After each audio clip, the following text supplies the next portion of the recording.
Hello there, and welcome to this special boring history episode on the rather disturbing lives of the pharaohs in ancient Egypt.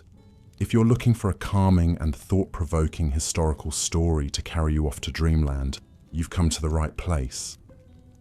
Before we begin our journey back in time, I'd love to know where in the world you're listening from and what time of day it is for you right now.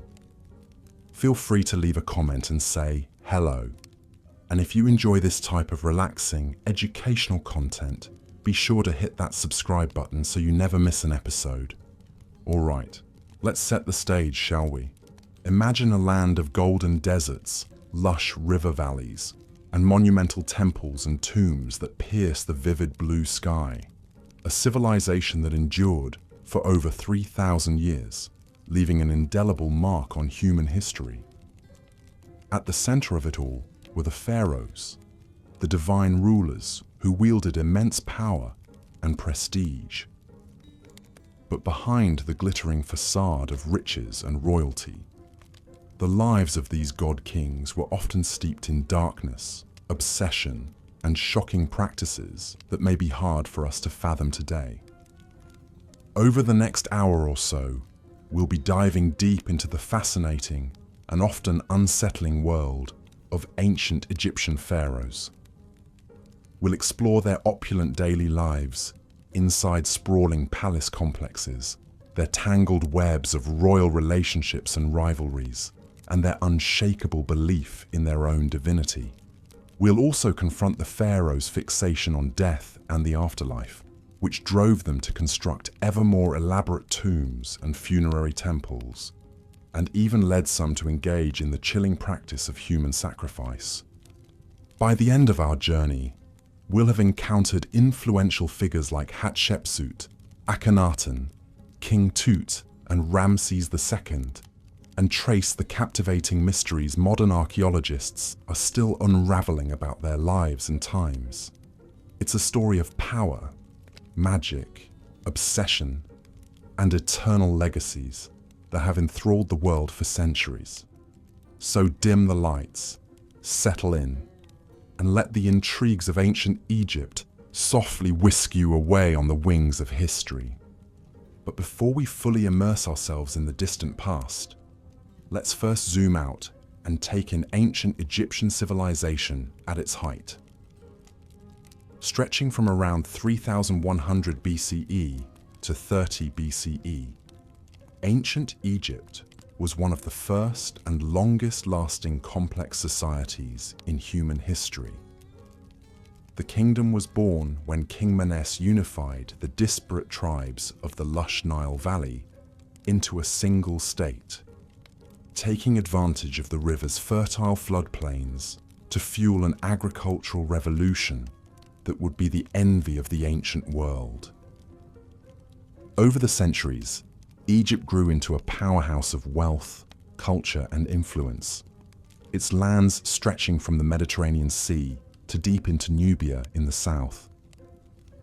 The pharaohs presided over a centralized state with a sophisticated bureaucracy, groundbreaking technological advancements like the ox-drawn plow and sailboats, and a rich culture that produced timeless works of art, architecture, and literature. The Egyptians developed one of the world's earliest writing systems in the form of hieroglyphics, as well as a 365-day calendar that tracked the annual flooding of the Nile with uncanny precision. But perhaps their most visible and enduring achievements were the colossal monuments they left behind: the Great Pyramids, sprawling temple complexes, and subterranean tombs hewn into cliffsides. These awe-inspiring feats of engineering served to project the godlike power and prestige of the pharaohs, while also hinting at the depths of their obsession with death and eternity. For the pharaohs, this earthly life was but a prelude to a glorious and well-provisioned immortality, and they would bend immense resources and human capital to securing their share of forever. At the center of this remarkable civilization were the pharaohs themselves, the divine kings who ruled as the living embodiment of the god Horus on earth. The pharaoh, was the supreme authority in all matters of state, religion, and war, wielding a level of power and influence that would be almost unimaginable today. He, or in rare cases she, was responsible for maintaining order and balance in the cosmos, placating the gods with rituals and offerings, and ensuring the prosperity and protection of the Egyptian people. But this exalted status came with a dark side as well. As we'll soon discover, the pharaohs were bound by an intricate and often brutal web of rituals, superstitions, and obligations that governed every aspect of their lives and deaths. From the incestuous marriages they contracted to keep the royal bloodline pure, to the servants and pets they took with them into the grave, to the shocking acts of deification and human sacrifice some pharaohs engaged in, the lives of these divine rulers were often steeped in as much darkness as light. So, as we set off to explore the private lives and enduring legacy of some of history's most iconic and influential rulers, brace yourself for a journey into the captivating, beguiling, and at times disturbing world of the pharaohs of ancient Egypt. Let's begin by imagining a day in the life of a pharaoh at the height of the New Kingdom, around 1500 BCE. Dawn breaks gently over the shining limestone walls of the pharaoh's sprawling palace complex at Thebes. The king and his entourage are roused from their sleep by the soft sound of blind musicians serenading the sunrise, as barefoot servants pad silently through torch-lit halls, bearing trays of delicacies to break the royal fast. In the palace's colonnaded courtyards, songbirds flit among lush gardens and burbling fountains as tame baboons and lion cubs lounge in the shade. The pharaoh emerges from his bedchamber accompanied by a coterie of body servants who have spent the last hour attending to his elaborate grooming regimen. They've shaved his head and body silky smooth to stave off lice, lined his eyes with striking kohl and green malachite, and anointed his limbs with fragrant oils and perfumes. Gold and electrum gleam at his throat and wrists, while an exquisite crown in the shape of a falcon encircles his brow, a symbol of his divine kinship with the god Horus. Thus arrayed in all his finery, the living god strides forth to begin his packed schedule of daily duties and devotions. First on the agenda is a visit to the palace shrine to make offerings and libations to the chief gods, Re the sun god, Osiris the god of the underworld, and the pharaoh's own deified ancestors. Chanting priests fill the incense-perfumed air with hymns and prayers, as the king prostrates himself before the serene painted gazes of the gods.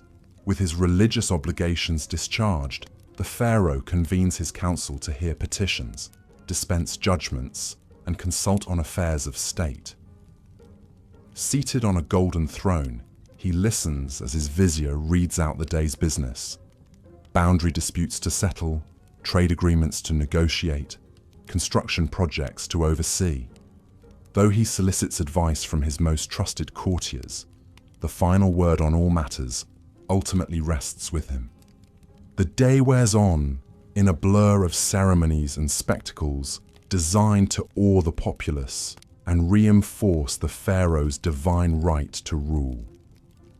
The king processes through the city in a magnificent chariot, the cheers of his subjects rising like a wave as he showers them with gifts of gold and grain. He officiates over the ritual opening of a new temple, driving in the first peg with a golden mallet as priests chant incantations to seal the sacred space. But even in these moments of public triumph, an undercurrent of dark superstition and obsessive ritual runs beneath the surface. The pharaoh is careful to always enter a room right foot first to ward off evil spirits. He eats only with his left hand, reserving his right for communing with the gods. And he never, ever allows his shadow to fall across a priest or a statue of a deity, lest he incur divine wrath that could bring ruin upon the kingdom. As Re's fiery orb sinks slowly toward the western horizon, the pharaoh retires to his private quarters for a few snatched moments of relaxation before the evening banquet. Lithe dancing girls sway sinuously to the strains of harps and lyres, while the king sips date wine from a golden goblet and contemplates the finer points of theology with his advisors. But even in repose, the spectre of death and eternity are never far from his mind. For the pharaoh knows that this mortal life, however opulent and godlike, is but a fleeting dream compared to the glorious forever that awaits him in the field of reeds. It's why he's already poured untold resources into his tomb in the Valley of the Kings, a hidden city of the dead, where he will reign in splendor for all eternity. But first, he must navigate the tangled web of obligations and dangers that come with wearing the double crown. And nowhere are those perils more present than in his own royal household. From the day he ascends the throne, one of the pharaoh's most pressing duties is to secure the succession by producing a male heir. But in the incestuous hothouse of the royal family, where pharaohs routinely wed their siblings and even their own children to keep the bloodline pure, the battle for power and influence is always seething just beneath the gilded surface. The king's great royal wife may be his half-sister, but that doesn't stop her from plotting with priests and courtiers to advance her own son's claim to the throne over that of his older half-brother. Indeed, the annals of Egyptian history are littered with tales of palace intrigue, rival queens, and ruthless power plays between potential heirs. Take the remarkable story of Hatshepsut, the female pharaoh who ruled as king in her own right for over 20 years in the 15th century BCE. Though she was originally just a regent for her young stepson Thutmose III, Hatshepsut slowly consolidated power, adopting all the masculine trappings of kingship, and even depicting herself with a beard in official artwork. Or consider the shocking tale of the heretic pharaoh Akhenaten, who upended centuries of religious tradition by proclaiming the sun disk Aten as the one true god and outlawing the worship of all others.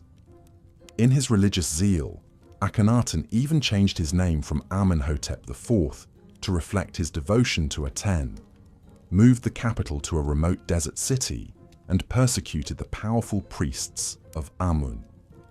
His reign was plagued by palace conspiracies and ended in disaster, with his young son Tutankhamun left to pick up the pieces. But perhaps the most disturbing example of how the pharaoh's godlike power could be abused is the practice of human sacrifice that was once disturbingly common in ancient Egypt. Archaeologists have unearthed numerous so-called retainer sacrifices in the tombs of early kings like Jer and Jet, where dozens of servants were slaughtered to continue serving their master in the afterlife. Even more chillingly, some pharaohs like Aha were buried with their pets and worldly treasures, as well as piles of human hair wigs, likely shorn from sacrificial victims. Thankfully, this ghastly practice seems to have died out by the end of the Old Kingdom, as the Egyptians developed more symbolic ways for pharaohs to take their earthly entourage with them into the afterlife. But it remains a dark stain on the otherwise glittering legacy of the pharaohs, a reminder of the unfathomable gulf that separated these divine kings from the teeming masses they ruled over. As the centuries roll on, the pharaohs continue to shape the course of Egyptian history and leave their mark in stone and story.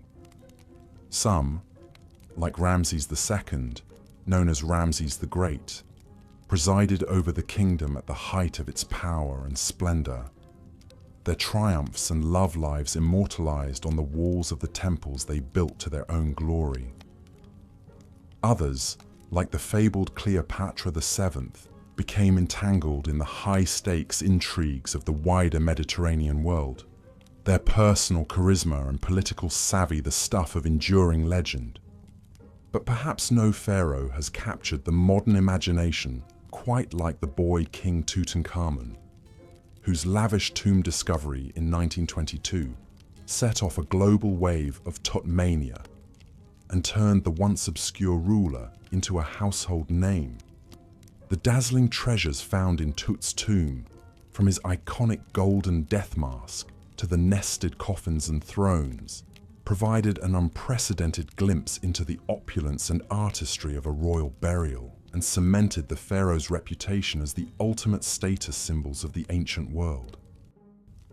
Today, new archaeological discoveries and cutting-edge scientific techniques are allowing us to peer even deeper into the lives and deaths of these endlessly fascinating rulers. CT scans and DNA analysis have revealed the inbred genetic deformities that plagued Tut's family line, as well as the festering wounds and malaria that likely claimed his life at the tender age of 19. Inscriptions and papyri paint an increasingly vivid picture of the cutthroat world of palace politics, where foreign concubines and scheming viziers jostled for influence in the shadow of the throne. And yet, for all the dark secrets and unsettling practices we've uncovered about the pharaohs, their luminous legacy as some of the most iconic and enduring rulers in human history remains undimmed. For over 3,000 years, they presided over a civilization of remarkable achievements and innovations, from the mathematical precision of the pyramids to the medical know-how of the world's first brain surgery. They inspired some of the most sublime and enduring works of art and architecture ever created, from the serene beauty of Nefertiti's limestone bust to the colossal majesty of the Colossi of Memnon. And they continue to fire our imaginations and tug at our sense of wonder, inviting us to contemplate the mysteries of absolute power and ponder what it means to reach for immortality in the face of the fleeting nature of human life. So the next time you find yourself gazing up at the inscrutable face of the Sphinx or marveling at the golden splendor of Tutankhamun's funerary mask, take a moment to reflect on the pharaohs who once wielded godlike power over the lives of millions. Theirs is a story of dazzling triumphs and shocking abuses, soaring monuments and chilling body counts, unimaginable wealth and existential dread in the face of eternity. It's a story that reminds us of the heights of human achievement and the depths of our capacity for cruelty, the unquenchable thirst for immortality, and the inescapable reality of death. And it's a story that will continue to captivate us as long as the timeless stones of ancient Egypt keep their secrets close, inviting each new generation to unravel anew the endlessly fascinating riddle of the pharaohs. And with that, we've reached the end of our whirlwind tour through the disturbing and dazzling lives of ancient Egyptian pharaohs. I hope you've enjoyed this deep dive into one of history's most iconic and influential civilizations, and that the stories of these larger-than-life rulers have provided some rich food for thought as you drift off to sleep.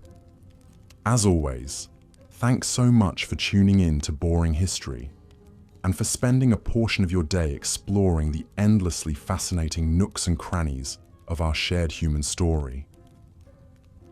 If you've enjoyed this immersive journey into the distant past, I'd be thrilled if you could hit that subscribe button and leave a comment sharing your thoughts on the pharaohs and their far-reaching legacy.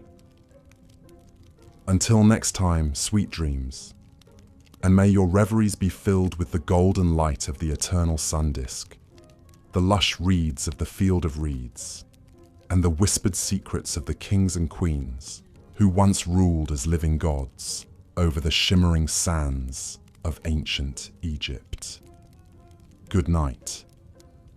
As we've seen, the pharaohs of ancient Egypt lived lives of opulence and grandeur, almost unimaginable today. But behind the glittering facade of gold and gods lay a darker reality, one of unchecked power, mystical obsessions, and the ever-present spectre of death. Perhaps no pharaoh embodied these contradictions more than Ramses II, also known as Ramses the Great. Ascending to the throne around 1279 BC, Ramses would rule for an astonishing 66 years, one of the longest reigns in Egyptian history. He presided over an era of great prosperity and embarked on a massive building campaign, erecting temples, obelisks, and statues across the empire. The sheer scale and grandeur of these monuments were meant to awe his subjects and proclaim his divine power for all eternity. But Ramses II's thirst for glory and immortality knew no bounds. He fathered over 100 children with a vast harem of wives and concubines. He didn't hesitate to deface or outright destroy the temples and monuments of previous rulers, replacing their names and images with his own in a brazen act of propaganda. Even the colossal statues he erected of himself, some towering over 80 feet tall, were exercises in deified narcissism and self-aggrandizement. Yet perhaps most disturbing were the measures Ramses took to ensure his own afterlife. His sprawling tomb complex, the Ramesseum, included a massive funerary temple served by an entire city of priests, artisans, and slaves. Ramses spared no expense furnishing his eternal resting place, packing it with unimaginable treasures, golden chariots, exquisite furniture, intricately carved alabaster vessels. Even his beloved pet lion was mummified to accompany him. But Ramses didn't stop there. Recent excavations suggest that many of the pharaoh's household staff, including his concubines, were ritually sacrificed upon his death so they could continue serving him in the afterlife. The remains of these victims paint a grim picture, their bodies posed as if still waiting hand and foot on their master, now an eternally divine king. It's a chilling reminder of just how far ancient Egyptian rulers were willing to go in their quest for immortality and godlike power. Ramses II may have reigned over a golden age, but he also exploited untold thousands in service of his own vanity and delusions of divinity. The blood and sweat of commoners quite literally built his legacy. While Ramses the Great was a particularly egregious example, he was far from the only pharaoh to abuse his absolute power in such ways. His predecessors, Amenhotep III and Akhenaten, undertook similarly ambitious and self-serving building projects. The boy king Tutankhamun was entombed with a staggering array of priceless treasures, while Cleopatra ruthlessly eliminated her own siblings to secure sole control of the throne. Time and again, the pharaohs proved that their deified status placed them above the moral laws governing ordinary Egyptians. They could upend religious traditions on a whim, take countless sexual partners, seize property and labor, even ritualize murder, all without consequence. The promise of a glorious afterlife made megalomaniacal excess not only acceptable, but almost inevitable. But in the end, the pharaohs discovered what all tyrants must, that no mortal, no matter how powerful, can escape death. For all their temples and tombs, magical spells and sacrificial servants, they succumb to the same fate as the humblest peasant. Their mummified bodies and worldly possessions gathered dust in the darkness, while their empire declined and their gods were forgotten. The cautionary tale of the pharaohs still resonates in our modern world of would-be strongmen and self-styled demigods. Those who believe themselves above the common bonds of morality and mortality would do well to remember how the mightiest rulers of ancient Egypt met their ignominious ends. For the great leveler comes for kings and commoners alike. A humbling lesson, 3,000 years in the making. As we close this chapter on the disturbing lives of ancient Egypt's god-kings, one can't help but marvel at all that's been lost to the devouring sands of time. We may have unearthed their treasures and unraveled some of their secrets. But so much remains unknown about this captivating civilization that built wonders and banished moral constraints. Perhaps, as archaeologists chip away at the layers of history, we'll come to an even clearer understanding of the shadows behind the pharaohs' dazzling reign. A deeper knowledge of what drove these divine rulers to such heights of power and depths of depraved self-obsession. Until then, they'll continue to haunt our imaginations, spectacular, sphinx-like, cloaked in gold and mystery. We can only guess at what other chilling revelations lie buried in the Valley of the Kings, waiting to see the light of day once more. Tales of tyrants and god-kings, faded to dust and etched in eternity. A reminder that even the grandest of empires and most glorified of rulers can't escape time's inexorable march. So, as we drift off to sleep, our heads filled with gilded sarcophagi and whispering spirits, let's ponder the enduring allure of these ancient royals who held the power of life and death, heaven and earth, in their manicured hands, and be thankful perhaps that their like will never walk among us again, divine, decadent, and undone by their own towering egos. The next morning would see the pharaoh embark on his daily routine of religious duties and governing.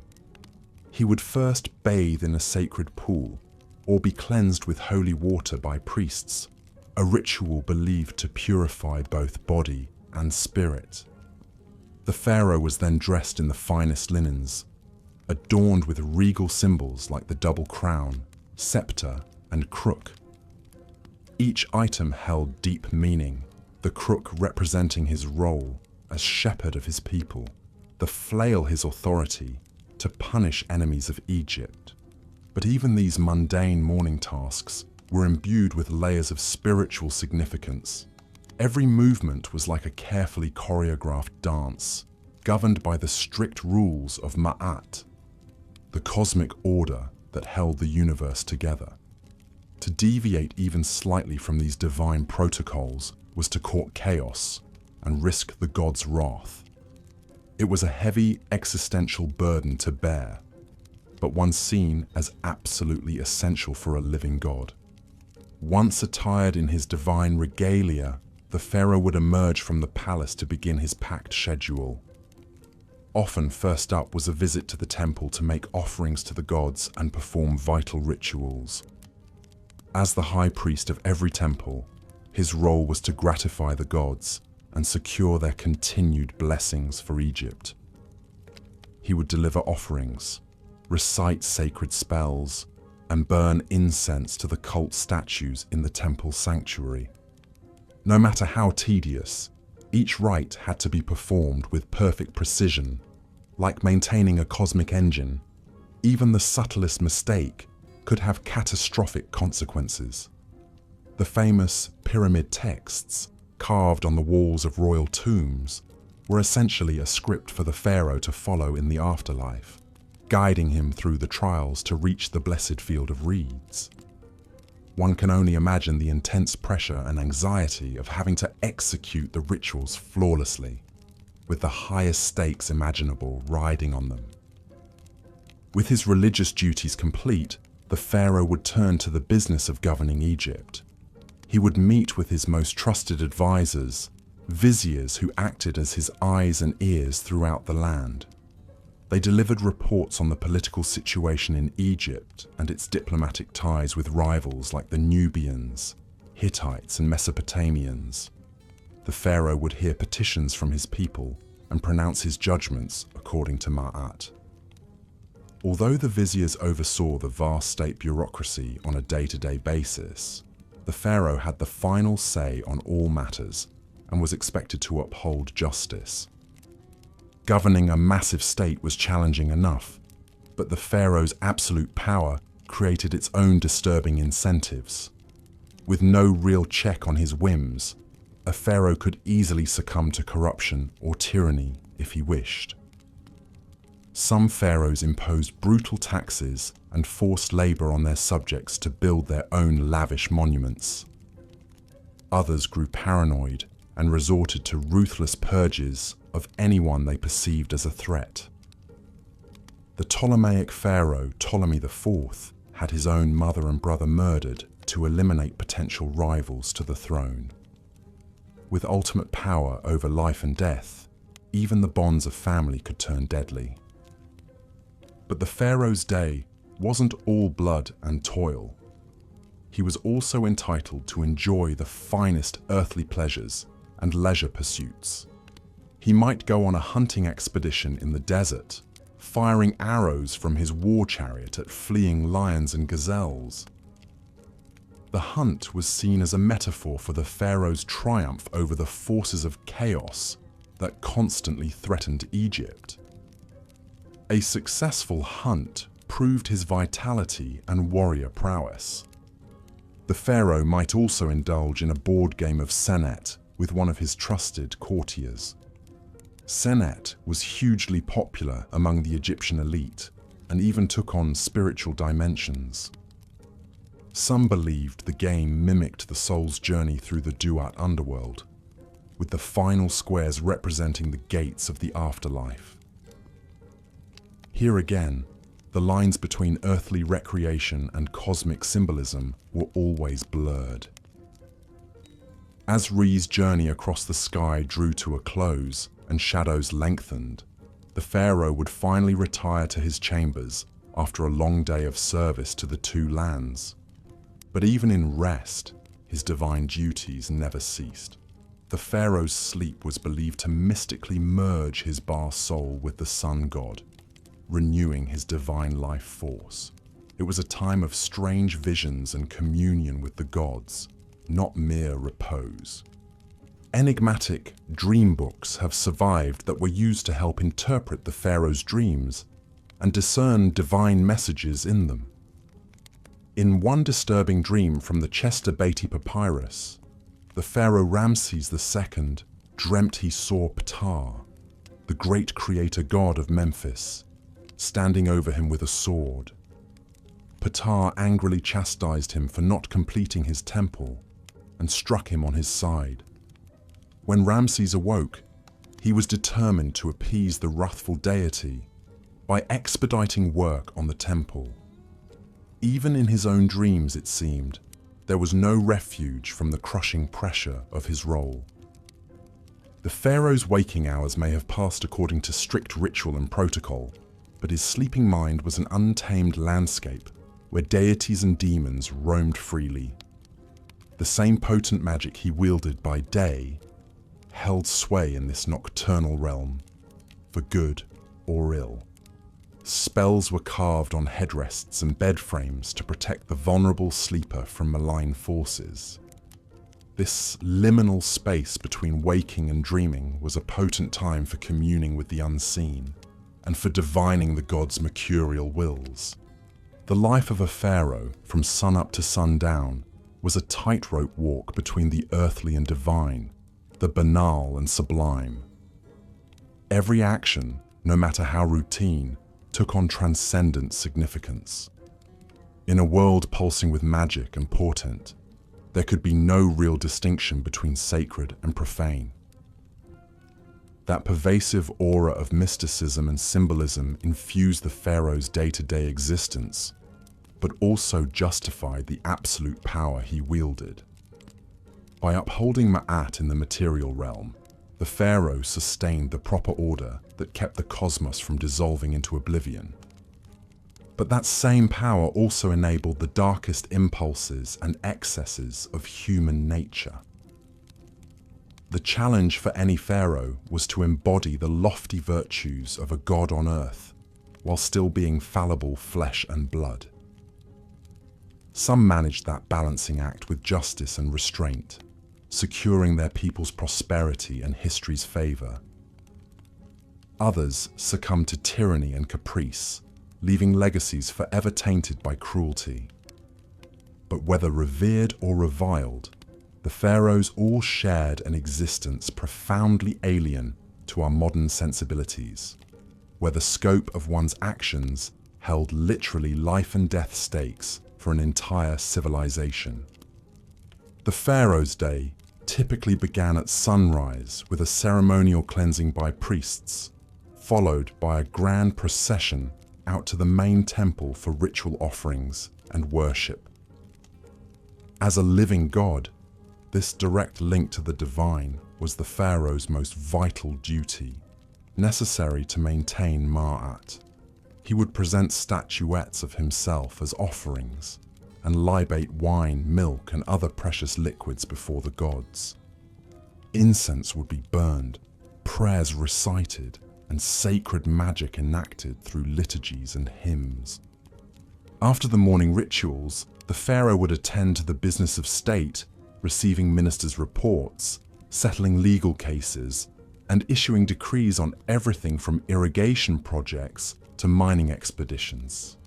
He would also engage in more ceremonial duties as the day progressed, from officiating over agricultural festivals to commissioning monumental building works in his name.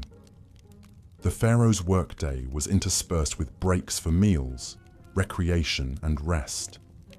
Meals were sumptuous affairs, with the pharaoh entitled to the choicest cuts of meat, the freshest produce from palace gardens, and delicacies like honey, figs, and dates. Servants would swat flies with long fans and offer water to wash. Recreation might include hunting, board games like sunlit, or watching performances by musicians, dancers, and acrobats.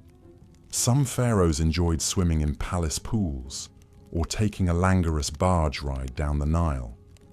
But even in leisure, there was little respite from ritual and responsibility.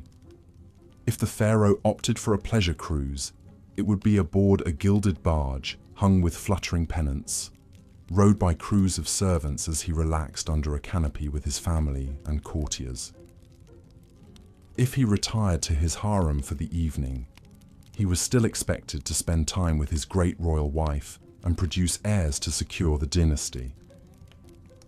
The God King's life was a goldfish bowl of relentless public scrutiny and expectation. While the pharaoh's magnificent surroundings and godlike status may seem enviable, it was in truth an intensely demanding and precarious existence. The smallest lapse in upholding Ma'at, whether ritual or moral, could unleash the furies of fate upon the entire land. He was like an acrobat crossing the Nile on a gossamer thread, poised between the earthly and the eternal. The burden of his office was an exhausting marathon of pageantry and weighty decisions, with the highest possible stakes in play. As the pharaoh finally retired for the evening, borne aloft on a gilded palanquin to his royal bedchamber, the day's exertions would take their toll. Falling into a dreamless sleep, he could at last slip the yoke of ritual and protocol, however briefly. In the morning, the great wheel would turn once more, and the demigod would re-emerge to greet the rising sun. But in those darkest hours before dawn, the pharaoh's chamber was a hushed sanctum of shadows and murmuring breaths, of stillness and quiet. Here, in night's forgiving embrace, he was merely human once more. Royal relationships and rivalries. The ancient Egyptian royal court was a hothouse of political intrigue, power plays, and Machiavellian machinations. At its apex was the pharaoh himself, the nucleus around which courtiers, officials, priests, and supplicants all revolved like planets around the sun. But the pharaoh was far from alone in his gilded cage. From incestuous marriages to murderous feuds, the intimate relationships and seething rivalries of the royal household were an eternal wellspring of drama to rival any soap opera. The women who surrounded the pharaoh were some of the most influential and intriguing figures in the palace. Foremost among them was the great royal wife, the queen who was meant to be the pharaoh's favorite consort and chief partner in ruling Egypt. Many queens wielded substantial power in their own right, with some like Nefertiti and Hatshepsut even eclipsing their husband's authority. Nefertiti, the legendary beauty and great royal wife of the oddball pharaoh Akhenaten, may have reigned as a full-fledged co-ruler beside him during the height of the Amarna period's religious upheaval. She vanished mysteriously from the record in Akhenaten's final years, but some tantalizing clues hint that she may have even succeeded him as the shrouded pharaoh Smenkhkare. The jury's still out on that enigma. Hatshepsut's unprecedented power play was even more dramatic. As the royal daughter, wife, and mother of kings, Hatshepsut was uniquely poised to make her move when her young stepson Thutmose III inherited the throne. First serving as his regent, Hatshepsut soon assumed the full titles and regalia of a king in her own right, dropping the feminine endings from her royal name. For over 2 decades, Egypt had a female pharaoh in all but anatomy, dominating a time of immense prosperity and monumental building.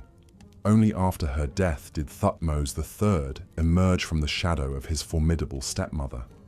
But being the pharaoh's chief wife and queen was no guarantee of an easy life. In a polygamous palace, the queen always had to stay on her toes to maintain her influence and guard against rivals. One of the most infamous examples was the bitter war between Ramses II's chief queen Nefertari and the secondary wife Isetnofret, mother of the heir apparent. Court gossip gleefully chronicled how the two powerful women schemed ceaselessly against each other, using everything from lavish banquets to slanderous graffiti to sway the pharaoh's favor.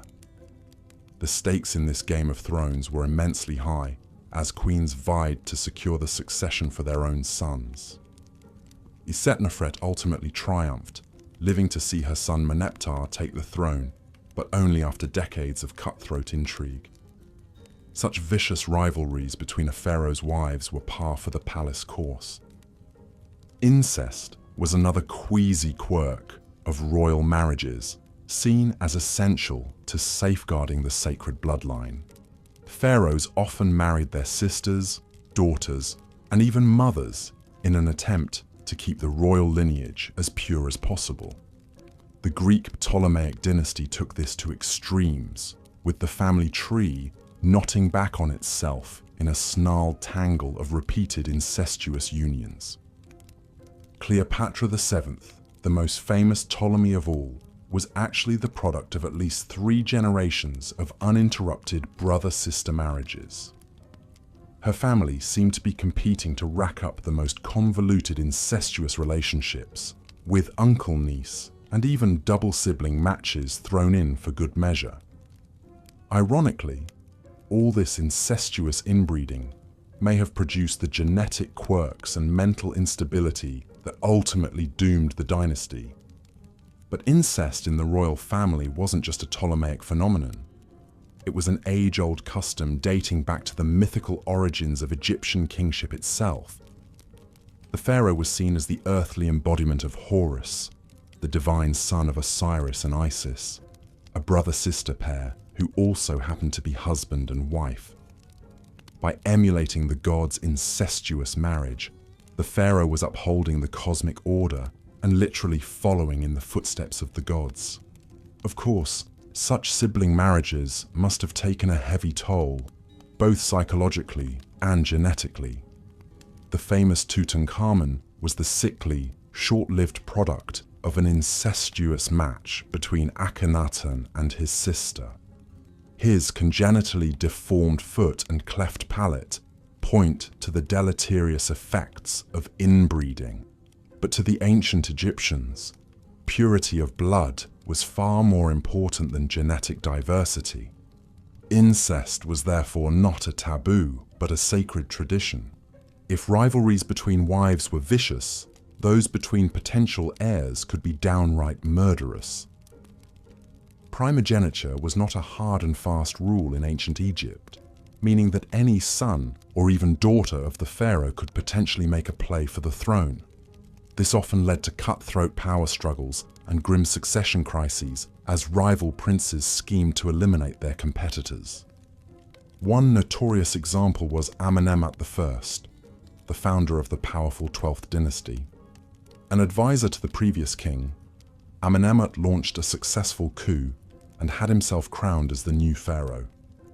But his reign was plagued by constant conspiracies and assassination attempts, as rival factions jockeyed for power. His own harem even launched a shadowy plot against his life, creeping into the royal bedchamber with daggers drawn. Amenemhat only survived by the intervention of his loyal guards, fighting them off nearly naked. So shaken was Amenemhat by his brush with death that he took the unprecedented step of crowning his son, Senusret I, as co-pharaoh during his own lifetime.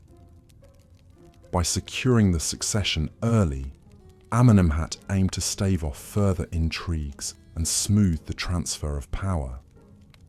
Realpolitik trumped tradition. Amenemhat's instructions to his son, a treatise on effective kingship, reflect his embattled cynicism. Be on your guard against all subordinates, because you cannot be sure who is plotting against you. Perhaps the ultimate example of a royal rivalry turned deadly was the grim fall of Ramses III, the last great pharaoh of the New Kingdom. Court records paint a sordid picture of a geriatric pharaoh with a harem of hundreds, riven by factionalism as rival wives schemed to put their sons on the throne. One wife, Tiye, hatched an audacious plot to assassinate Ramses and crown her son Pentawere in a coup. The conspiracy was uncovered at the 11th hour, but not before a bloody skirmish between guards loyal to Tiye and those protecting the pharaoh. In the end, Ramses' own throat was slit, likely by an assassin who wormed his way into the royal harem. The king lingered just long enough to appoint his designated heir and round up the ringleaders of the failed coup. In a grisly epilogue, the chief conspirators were forced to commit suicide, while the hapless Pentawere was brutally executed and denied proper burial. Even in death, royal rivalries refused to rest.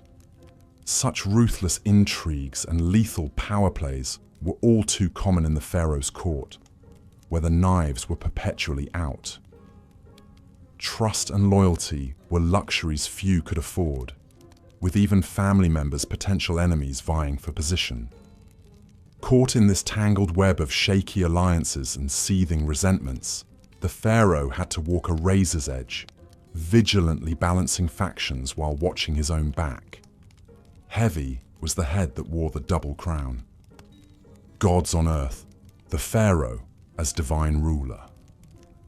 More than mere monarchs, the pharaohs of ancient Egypt were living deities, straddling the boundary between the earthly and divine. Each pharaoh was seen as the embodiment of Horus, the falcon-headed sky god, and the son of the great sun god Re, As. The practice of retainer sacrifice, also known as retainer burial, was one of the most chilling customs in ancient Egypt. The idea was that servants, both human and animal, who attended the pharaoh in life, would continue to serve him in death and the afterlife.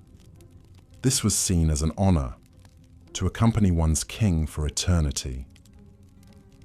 But to our modern sensibilities, it's a staggering loss of life in the name of royal luxury.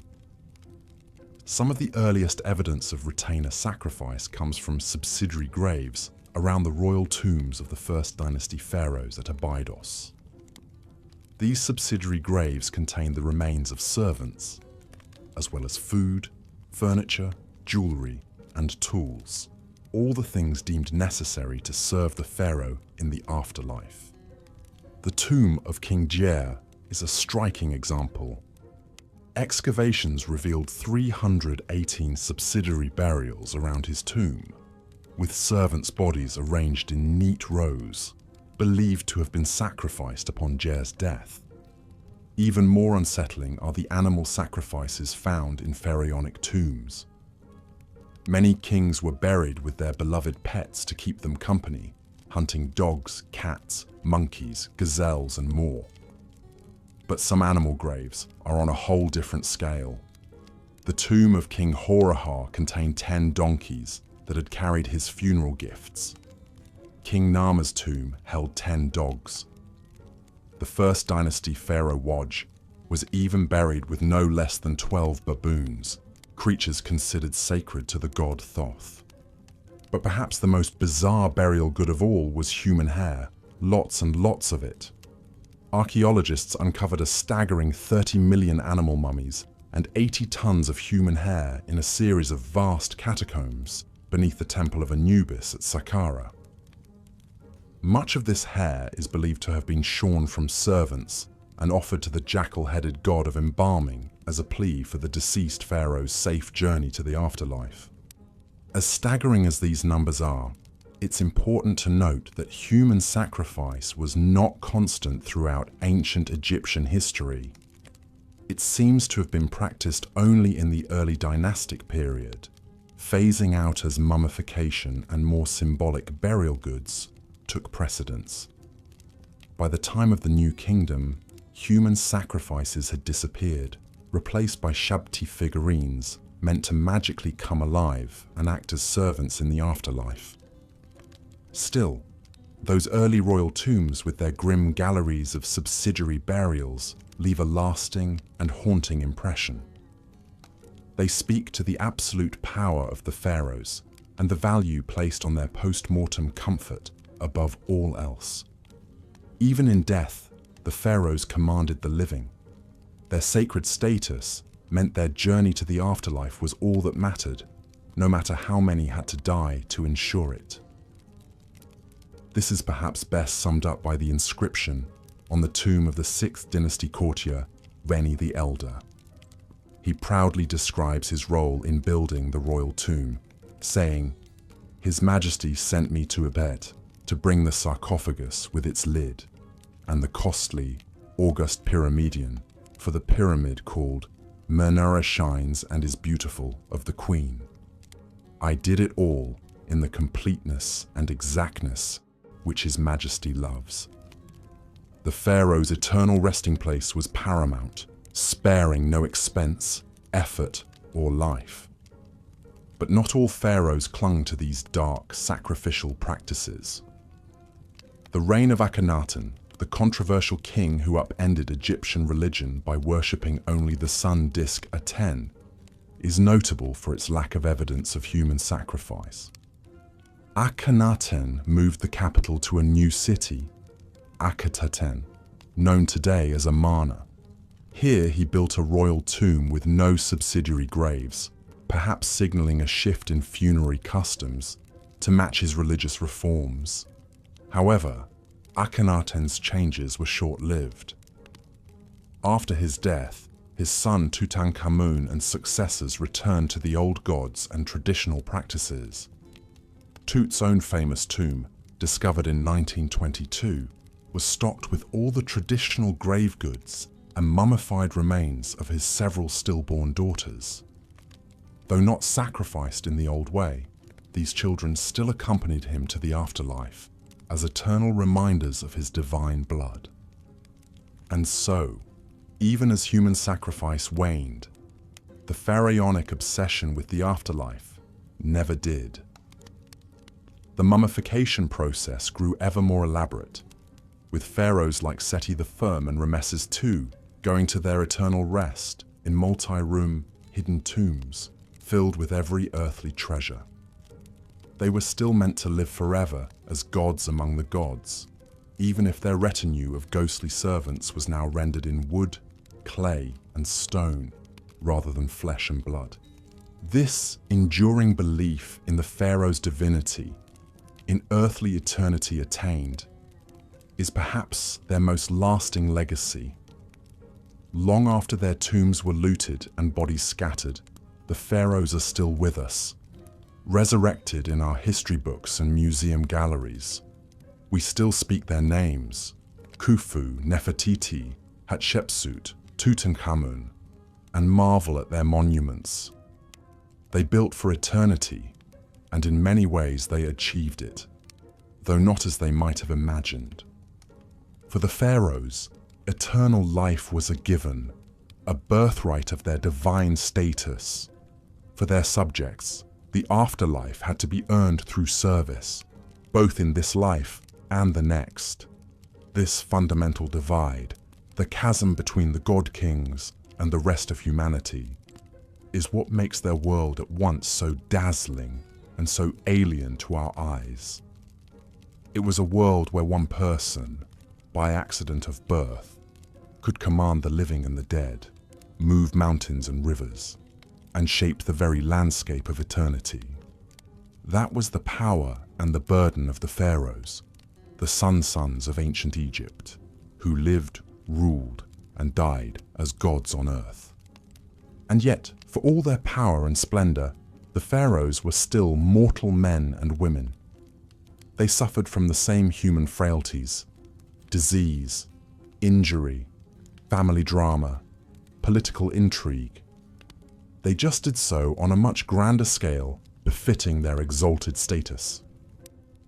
This is perhaps what makes them so endlessly fascinating, so ripe for continual study and speculation.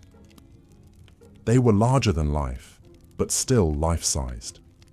Untouchable gods, but still flesh and blood. In the end, maybe this is what draws us back again and again to the lives of the pharaohs.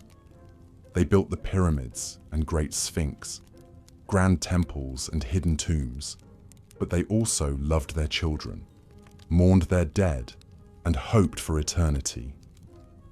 They were both extraordinarily powerful and extraordinarily human. And that, more than any monument or mummy, is their most enduring legacy. The reminder that even the most exalted among us are still one of us. Even a pharaoh, beneath the crowns and finery, the incense smoke and chanting priests, was still a person making their way in the world, looking ahead to the next. The ancient Egyptians believed that to speak the name of the dead was to make them live again. Perhaps then, we are all part of the pharaoh's afterlife, every time we tell their stories, ponder their lives, and marvel at their works. They built their tombs and pyramids to last till the end of time, and in doing so, they built themselves into the very bedrock of our history. The pharaohs may be gone, but they are not forgotten. They live on in our collective memory, as real and vivid as the paint on their tomb walls. And so we keep them, and their extraordinary, disturbing, dazzling world, alive, now and for all eternity. And so we lay the pharaohs to rest, as they were laid to rest so long ago, with reverence, with wonder, and with the whisper of their names echoing down through the ages. Sleep well, god-kings and queens of the Nile. May your car endure, your bar take flight, and your stories be told for all time. And thank you, dear listener, for accompanying us on this journey into the distant past. May the peace of the pharaohs be with you, and may your dreams be as sweet as the lotus blossoms on the Nile. Good night. The immense power and influence wielded by the ancient Egyptian pharaohs is truly mind-boggling to contemplate, even thousands of years later. As both divine figures and absolute monarchs, these god-kings lived lives of luxury and excess that would be unimaginable to the average person. But hand in hand with their privileged status came a darker side, one full of deadly intrigues, power-hungry machinations, and disturbing practices that reveal the heavy burden and often twisted realities of sitting on the throne of Egypt. It was a gilded cage in many ways. Take, for example, the pharaoh's daily routine. While it may have been filled with the finest foods, servants attending to every whim, and leisurely pursuits like hunting, boating, and board games, it was also rigidly prescribed by religious duties and superstitious rituals. Every aspect was governed by a desire to maintain Mat, the proper order of the universe. So a pharaoh couldn't simply wake up and do as he pleased. There were temple rites to perform, offerings to make, and a pantheon of gods to appease. The Egyptians believed that the pharaoh had to carry out these rituals in order for the cycles of nature, like the life-giving Nile floods, to continue. That's a heavy responsibility to bear. Even the pharaoh's personal grooming was laden with meaning. Washing in sacred water from the Nile, shaving their heads and donning copious amounts of perfume, makeup and jewelry wasn't just about vanity. It was a way of setting themselves apart, of embodying the divine on earth. And it didn't stop at appearances. Practically every minute of a pharaoh's day was scheduled and accounted for, from petitions and offerings in the morning to touring building projects and consulting with advisors in the afternoon. Even their moments of rest and leisure in the evening were shaped by tradition and the need to be seen as more than human. The pressure to live up to this superhuman ideal must have been immense, and it bred more than a few pharaohs who, drunk on power and self-aggrandizement, took things to dark and disturbing extremes in their quest to be the supreme ruler on both earth and in the afterlife. You can see this most clearly, perhaps, in the kind of megalomaniac building projects that pharaohs undertook. Not content with your average tomb or memorial temple, some commanded their subjects to toil for decades on massive, glorious monuments to themselves. The Great Pyramid of Giza, one of the 7 wonders of the ancient world, is a perfect example. This was commissioned by the pharaoh Khufu around 2550 BC.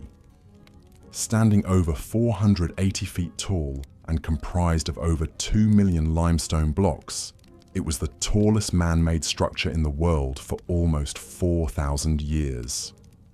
The logistics and labor that went into building Khufu's pyramid are staggering to contemplate.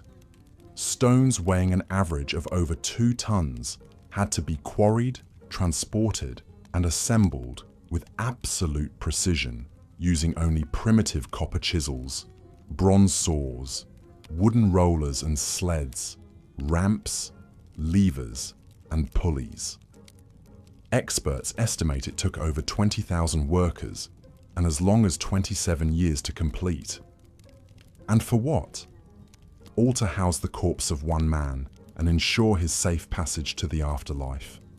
It's an astounding, and some would say appalling, display of power and self-aggrandizement. Not to mention that life was incredibly harsh for the armies of workers who built pyramids like Khufu's. They may not have been slaves, as popular lore often suggests, but the back-breaking work took a serious toll. Scans of skeletal remains from the workers' cemetery show high rates of arthritis, injuries, and stress. Pyramid building eventually fell out of favor, perhaps becoming too costly and time-consuming even for the pharaohs. But the rich and powerful still found other ways to flaunt their wealth in the face of death. Take King Tutankhamun, the famed boy king who ruled in the 14th century BC. While he died young and had a relatively short reign, his golden death mask and opulent grave goods have become enduring symbols of ancient Egypt's wealth and splendor. When Howard Carter unsealed King Tut's small tomb in 1922, he found room after room stuffed to the brim with a dazzling array of over 5,000 priceless objects. Golden shrines, jewel-encrusted chests, intricately carved furniture, chariots, clothes, perfumes, and even food and wine to sustain Tut in the afterlife.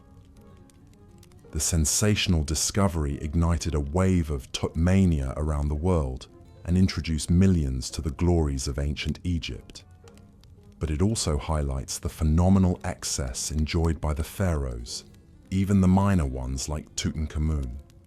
Some rulers took it even further, burying loyal subjects with them to serve them in death as they had in life.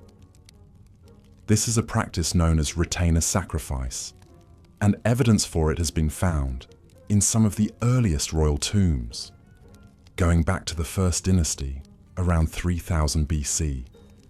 In tombs at the royal burial ground of Abydos, archaeologists discovered the remains of court officials, servants, and even dogs arrayed around the pharaoh's sarcophagus and subsidiary graves. It seems these unlucky attendants were sacrificed to continue their duties in the afterlife, a disturbing reflection of how much the pharaoh's power extended beyond the grave. Thankfully, this practice seems to have largely died out by the Old Kingdom period, but the fact that it was ever condoned at all is a chilling reminder of the absolute godlike power ancient Egyptians invested in their kings. Even as mummification techniques became more and more refined, and the fabled Valley of the Kings filled with hidden tombs, the gulf between the pharaoh's eternal comfort and the lot of the average Egyptian couldn't have been starker.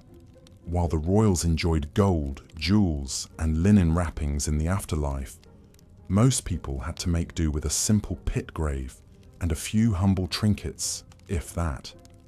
The inequality was so stark, it's little wonder that tomb robbing became a constant scourge for Egyptian elites. Still, the promise of eternal life, however luxurious, was one that even the pharaohs couldn't always count on, as the fates of some of the most famous rulers attest. Take Ramses II, widely regarded as the greatest and most powerful pharaoh of the New Kingdom. His reign, which lasted an astonishing 66 years, from 1279 to 1213 BC, marked the peak of ancient Egypt's imperial power and prosperity. Ramses II, or Ramses the Great as he's often known, was a military leader who expanded Egypt's reach in Nubia, Libya, and the Levant. He was also a prolific builder who erected many grand temples, statues, and monuments. But for all his glory in life, Ramses II didn't exactly get the restful and dignified eternity he probably expected. His mummy has been moved and disturbed countless times over the millennia, as tomb robbers, priests, and archaeologists have all had a hand in its fate. When Ramses's mummy was finally unwrapped in 1886 by Gaston Maspero, the head of the Egyptian Antiquities Service, it was found to be in poor condition. The king's body was broken into pieces, many bones were missing, and a gaping hole in the skull suggested the work of ancient looters. Still, with his long aquiline nose, strong jaw, and shock of white hair, Ramses was an imposing figure even in death. His mummy is now on display at the National Museum of Egyptian Civilization in Cairo, a far cry from his original resting place in the Valley of the Kings, but no less a potent symbol of his enduring power and mystique. In the end, perhaps it's this very mystique, this mix of the marvelous and the macabre, the inspiring and the unsettling, that keeps us so fascinated by the pharaohs of ancient Egypt. They were larger-than-life figures who wielded immense power and wealth, but they were also mortal men, subject to the same fears, foibles, and fates as the rest of us. Peering into their lives, their triumphs and excesses, their vanities and vulnerabilities, is like holding up a mirror to the human condition. We see the heights to which we can ascend and the depths to which we can sink. We marvel at the ingenuity and artistry of an ancient civilization, even as we recoil at some of its more disturbing practices.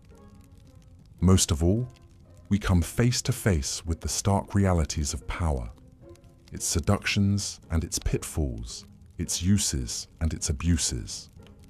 The pharaohs may have ruled as gods on earth, But they were also prisoners of a system that demanded constant displays of strength, piety, and conspicuous consumption.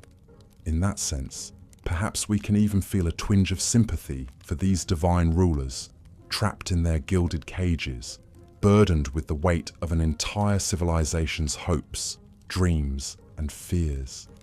It's a far cry from the glamorous and carefree existence we might imagine for a god king. But then again, that's the enduring allure of ancient Egypt. It defies our expectations and challenges our assumptions at every turn.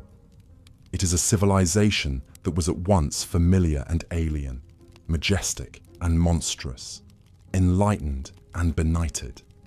And the pharaohs, for all their flaws and foibles, were the avatars of this endlessly fascinating world. They may have lived and died thousands of years ago, but their stories, their secrets, and their splendors continue to haunt us to this day.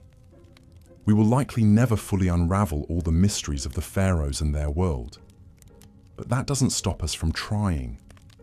From poring over every scrap of papyrus, studying every mummy and monument, sifting through every grain of desert sand for clues to their lives and times.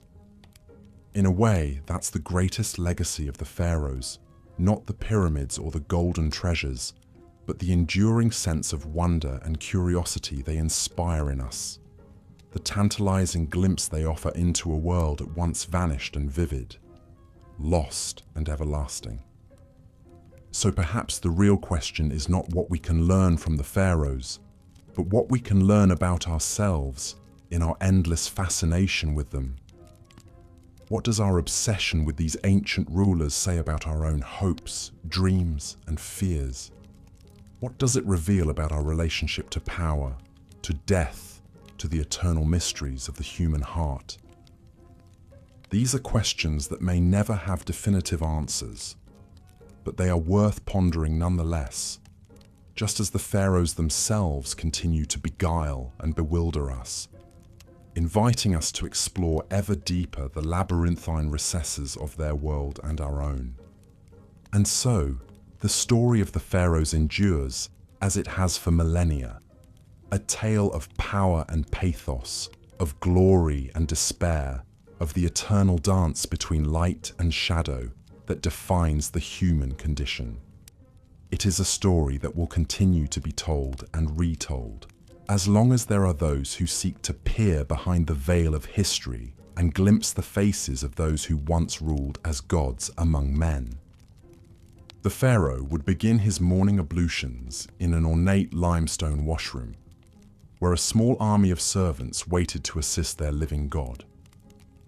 First, they would delicately wrap him in fine linen towels and escort him to a gleaming copper bathing tub filled with water, lotus flowers floating on the surface.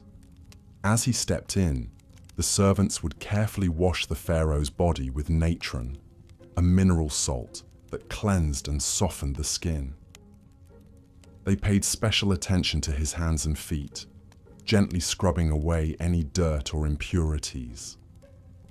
After bathing, the pharaoh would be dried off, and a servant would appear bearing a tray of fragrant oils. With practiced motions, he would anoint the king from head to toe, massaging the oils into his skin until it glowed. These sacred unguents, in scents of myrrh, frankincense, and cinnamon, were believed to have magical protective properties, shielding the pharaoh from evil spirits and misfortune. A dab of black coal was carefully applied around his eyes, not just for beauty, but to deflect the harsh glare of the sun god Ra and ward off eye infections. Next came the pharaoh's iconic regalia, the crowns, scepters, and jewels that denoted his supreme status. Every item was imbued with layers of religious and political symbolism.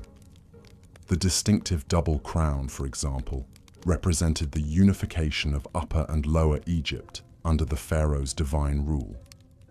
A designated servant would reverentially lift the lapis lazuli and gold headdress and place it atop the king's head, taking great care to arrange it just so. Then would come the crook and flail, implements of kingship often depicted crossed over the pharaoh's chest in art and sculpture. The crook symbolized his role as shepherd of his people, while the flail represented his ability to mete out punishment to enemies of the state. Once adorned, the pharaoh would emerge from his chambers to greet the day, a glittering vision inspiring both reverence and terror. But this was only the beginning of a grueling daily routine that left little room for rest. First on the agenda was worship and offering rituals at the temple, where the pharaoh would honor the gods and elevate his own divine status. At the heart of every Egyptian temple was the inner sanctum where a statue of the chief god resided. Only the pharaoh and the high priests were allowed to enter this sacred space and perform the daily rites.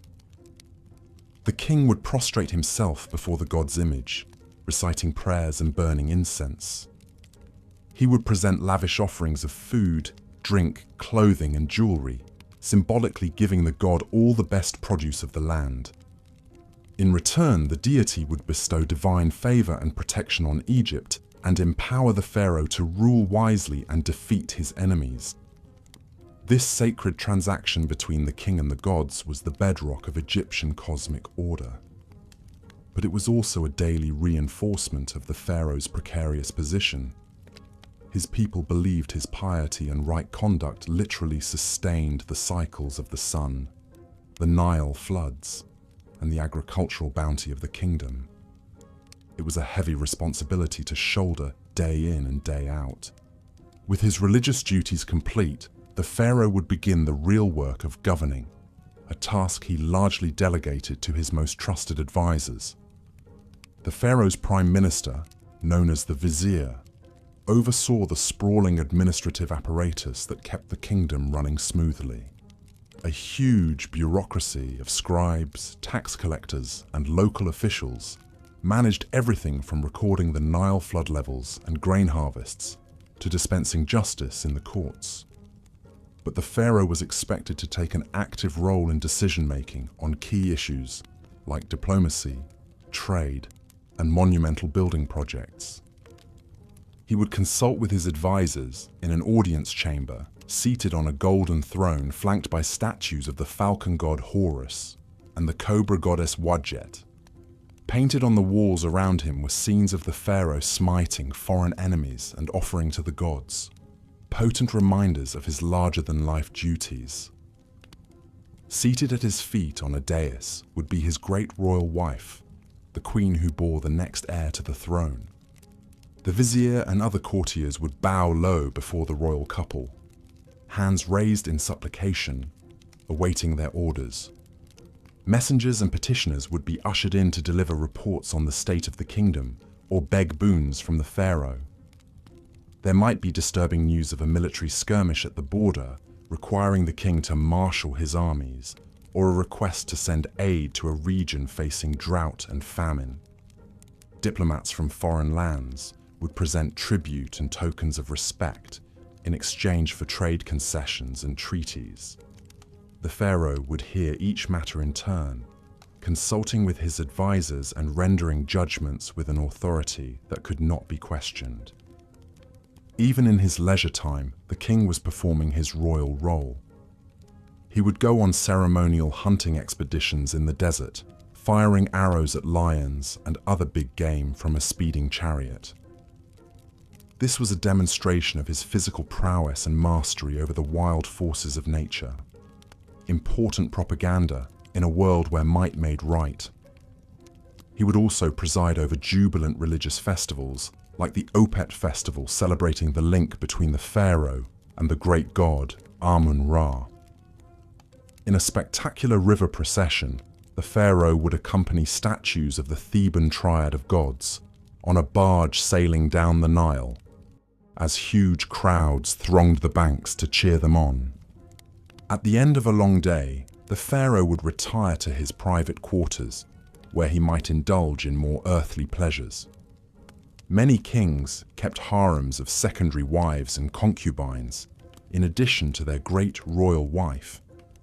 These women lived in a separate palace area, visited by the pharaoh whenever he desired. Some pharaohs, like Amenhotep III and Ramses II, had over 100 children from multiple wives, an extensive royal brood seen as a sign of the king's virility and divine favor. But even in these intimate moments, there was no escaping the religious and ritual significance woven through every aspect of the pharaoh's life. Having intercourse with his wives wasn't just a sexual act. It was a sacred rite reenacting the creation of the cosmos by the gods. The pharaoh was expected to perform in the bedroom just as he did on the throne and the battlefield. And the women who shared his bed, while pampered and privileged, also faced intense pressure to produce royal heirs, preferably sons. The stakes were high in a world where the succession of divine kingship was paramount. As the pharaoh drifted off to sleep, no doubt exhausted by the burdens of his exalted station, he could only hope that his efforts had pleased the gods and kept the forces of chaos at bay for another day. Tomorrow would bring new challenges, new opportunities to prove his worth as the living embodiment of divine order on earth. It was a relentless cycle, but one that each pharaoh was born and raised to fulfill, no matter the cost. Such was the disturbing life of these god kings who ruled over ancient Egypt for 3,000 years. Of course, even the most revered pharaohs were only human under all the divine trappings, and behind the palace walls, royal family drama seethed, often with devastating consequences. Rivalries between a pharaoh's wives were common, as each competed to have her son named heir to the throne. These feuds took on legendary proportions in some cases, like the rivalry between Ramses II's wife Nefertari and his secondary consort Isetnofret. Nefertari, whose beauty and influence were so great she was known as the one for whom the sun shines, had borne Ramses several sons, but none had survived to succeed him. Isetnofret saw her chance to install her own son, Meneptah, as crown prince, and worked to undermine Nefertari at every turn. The struggle came to a head when Nefertari's tomb was vandalized, her image hacked out of the wall reliefs in a blatant attempt to erase her from history and memory. Many suspected Isetnofret was behind the desecration, though nothing could be proven. In the end, despite Nefertari's unrivaled status, it was Isetnofret's son Merneptah who took the throne after Ramses' death. Such was the Game of Thrones played out in the pharaoh's court, where even the most beloved consort could fall victim to the ruthless machinations of her rivals. Even more scandalous were the rare but documented cases of incest within the royal family. The pharaohs believed their divine blood had to be kept pure at all costs, even if that meant marrying their siblings or even their own children. This practice may have reached its disturbing apex with the curious case of Akhenaten, the rebel pharaoh who upended centuries of religious tradition by proclaiming the sun disk Aten as the one true god. Akhenaten was already a strange and enigmatic figure, depicted in art with an elongated skull, spindly limbs, and feminine hips that have long puzzled scholars. But even more shocking was his unconventional choice of chief wife and queen, his own daughter, Ankhesenamun. Archaeological evidence suggests Ankhesenamun was born to Akhenaten and his first wife, Nefertiti, when they were both very young, perhaps as young as 12 years old. She would have grown up in her father's sprawling new capital city of Amarna, a surreal landscape dominated by the towering temples of the Aten sun disk. As she blossomed into a young woman, Ankhesenamun caught the eye of her father, who by then had proclaimed himself the living incarnation of the Aten, and banned the worship of all other gods. In a move that must have scandalized the court, Akhenaten took his teenage daughter as his great royal wife, the pharaoh's consort who would rule by his side and bear his children. The union was immortalized in a series of intimate portraits carved into Amarna's limestone cliffs, showing the couple locked in romantic embraces, their bodies intertwined. These scenes, almost pornographic by ancient Egyptian standards, suggest an erotic charge to the relationship that went beyond mere dynastic calculation. What Ankhesenamun herself thought of her fate, we can only imagine. As a royal princess, she would have had little say in the matter. The marriage produced at least 2 daughters, but no surviving sons to inherit Akhenaten's throne. When the heretic pharaoh died after a 17-year reign, the Amarna experiment died with him. The old gods were restored, his capital abandoned, and his name erased from the king lists. The young widow Ankhesenamun vanished from the record. Her astonishing story buried until Amarna's ruins were rediscovered in the early 20th century. She has since become an object of fascination and speculation for historians, a symbol of the disturbing lengths to which some pharaohs would go to protect their godly bloodlines.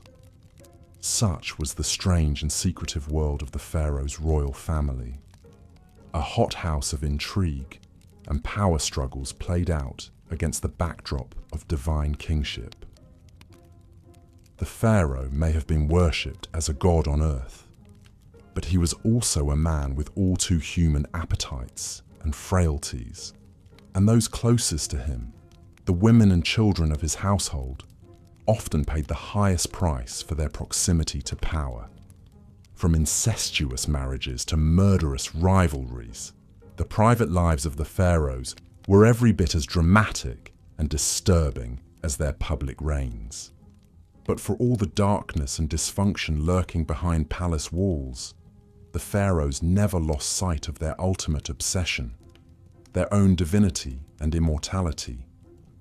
From the moment they took the throne, every pharaoh was already planning for the moment they would leave it and ascend to join the gods in the eternal afterlife.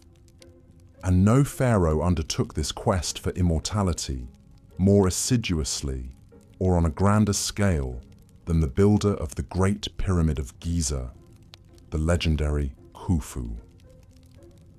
Ruling in the 4th dynasty of the Old Kingdom around 2550 BCE, Khufu was the son of the pharaoh Sneferu, who had pioneered pyramid building with his innovative bent and red pyramids. But Khufu was determined to outdo his father and erect a monument that would stand the test of eternity. The result was the Great Pyramid, a towering edifice of 2.3 million limestone blocks, rising 481 feet into the desert sky. Even today, it remains the largest single building ever constructed by human hands, a testament to one man's monumental ego and the extraordinary lengths he would go to achieve immortality. The Great Pyramid was more than just a tomb. It was a resurrection machine designed to harness the power of the sun god Ra and the magic of Egyptian engineering to launch Khufu's spirit into the cosmic realms of the gods. Every aspect of its design was suffused with religious symbolism and funerary spells from the pyramid texts, the oldest sacred writings in Egypt. The pyramid's smooth, angled sides were clad in polished white limestone that would have made it shine like a giant prism in the desert sun, a radiant beacon guiding Khufu's soul to the heavens. Inside, a series of narrow, ascending and descending passages led to the king's burial chamber, deep in the heart of the pyramid. This was the most sacred space of all, where Khufu's mummified body would rest in a granite sarcophagus surrounded by all the treasures and supplies he would need for the afterlife. The chamber was a marvel of precision engineering, its walls lined with massive granite blocks fitted so tightly you couldn't slip a piece of paper between them. This was meant to seal the king's body and possessions away from thieves and intruders for all eternity, a secure staging ground for his journey to immortality. But building such a monumental tomb came at a staggering cost, both in resources and human lives. The Great Pyramid required a workforce of skilled masons, engineers and laborers on a scale never before seen in Egypt. Contrary to popular belief, these were not slaves but paid workers, many of them peasant farmers recruited during the annual Nile flood when their fields were underwater. They labored in grueling conditions under the desert sun, hauling massive blocks of limestone up ramps and lever systems to construct the pyramid layer by meticulous layer.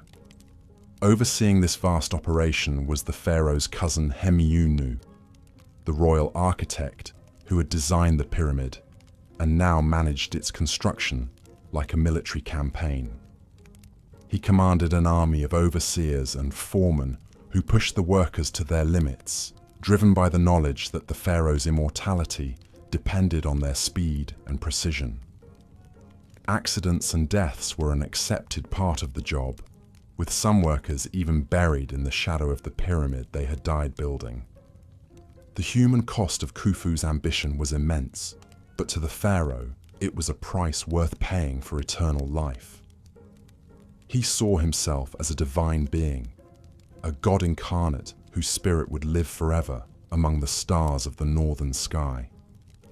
The pyramid was his stairway to heaven, a monumental feat of will and engineering that would ensure his name and legacy endured for all time. And in a sense, he was right. 4,500 years later, we are still marveling at the Great Pyramid and the disturbing lengths to which one pharaoh went to achieve immortality. But even Khufu's audacious monument pales in comparison to the extraordinary measures some of his successors took to equip themselves for the afterlife.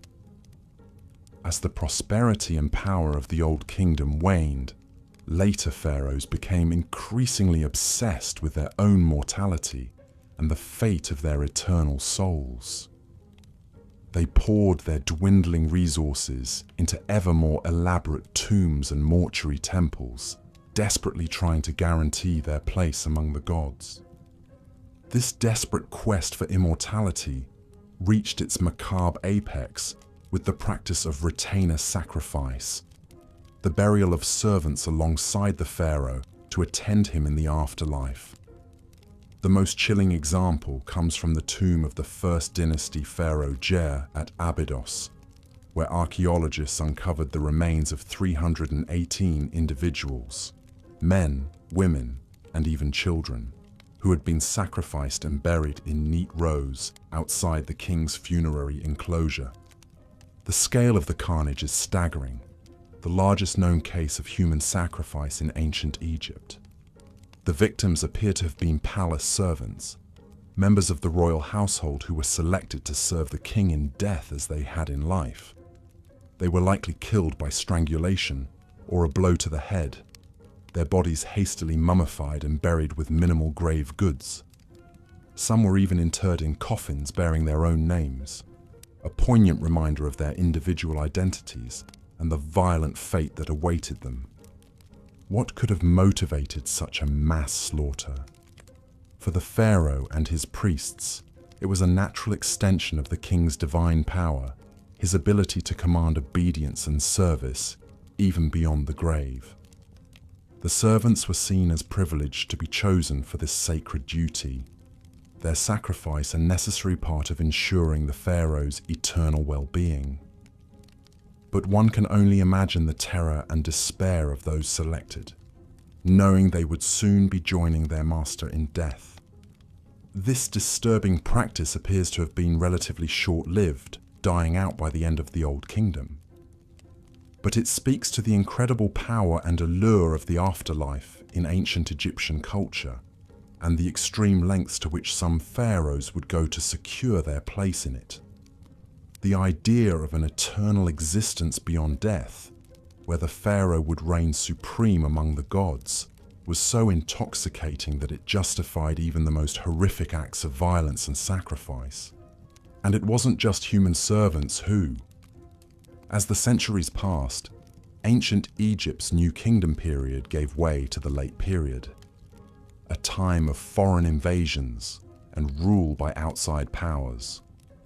The Libyans, Nubians, Assyrians and Persians all took their turn at the helm, wresting control of Egypt from native pharaohs.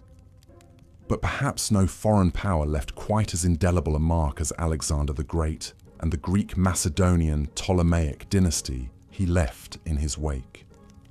In 332 BC, Alexander the Great swept into Egypt, wresting it from Persian control. After being crowned pharaoh in Memphis, he founded the great seaside city of Alexandria, soon to become a cosmopolitan center of Greek culture and learning. But Alexander's reign as pharaoh was cut short by his untimely death in 323 BC. In the chaotic aftermath, his general Ptolemy Wunsota seized control of Egypt, installing himself as the first pharaoh of the Ptolemaic dynasty that would rule for the next 275 years. The Ptolemaic pharaohs were a fascinating fusion of Greek and Egyptian culture.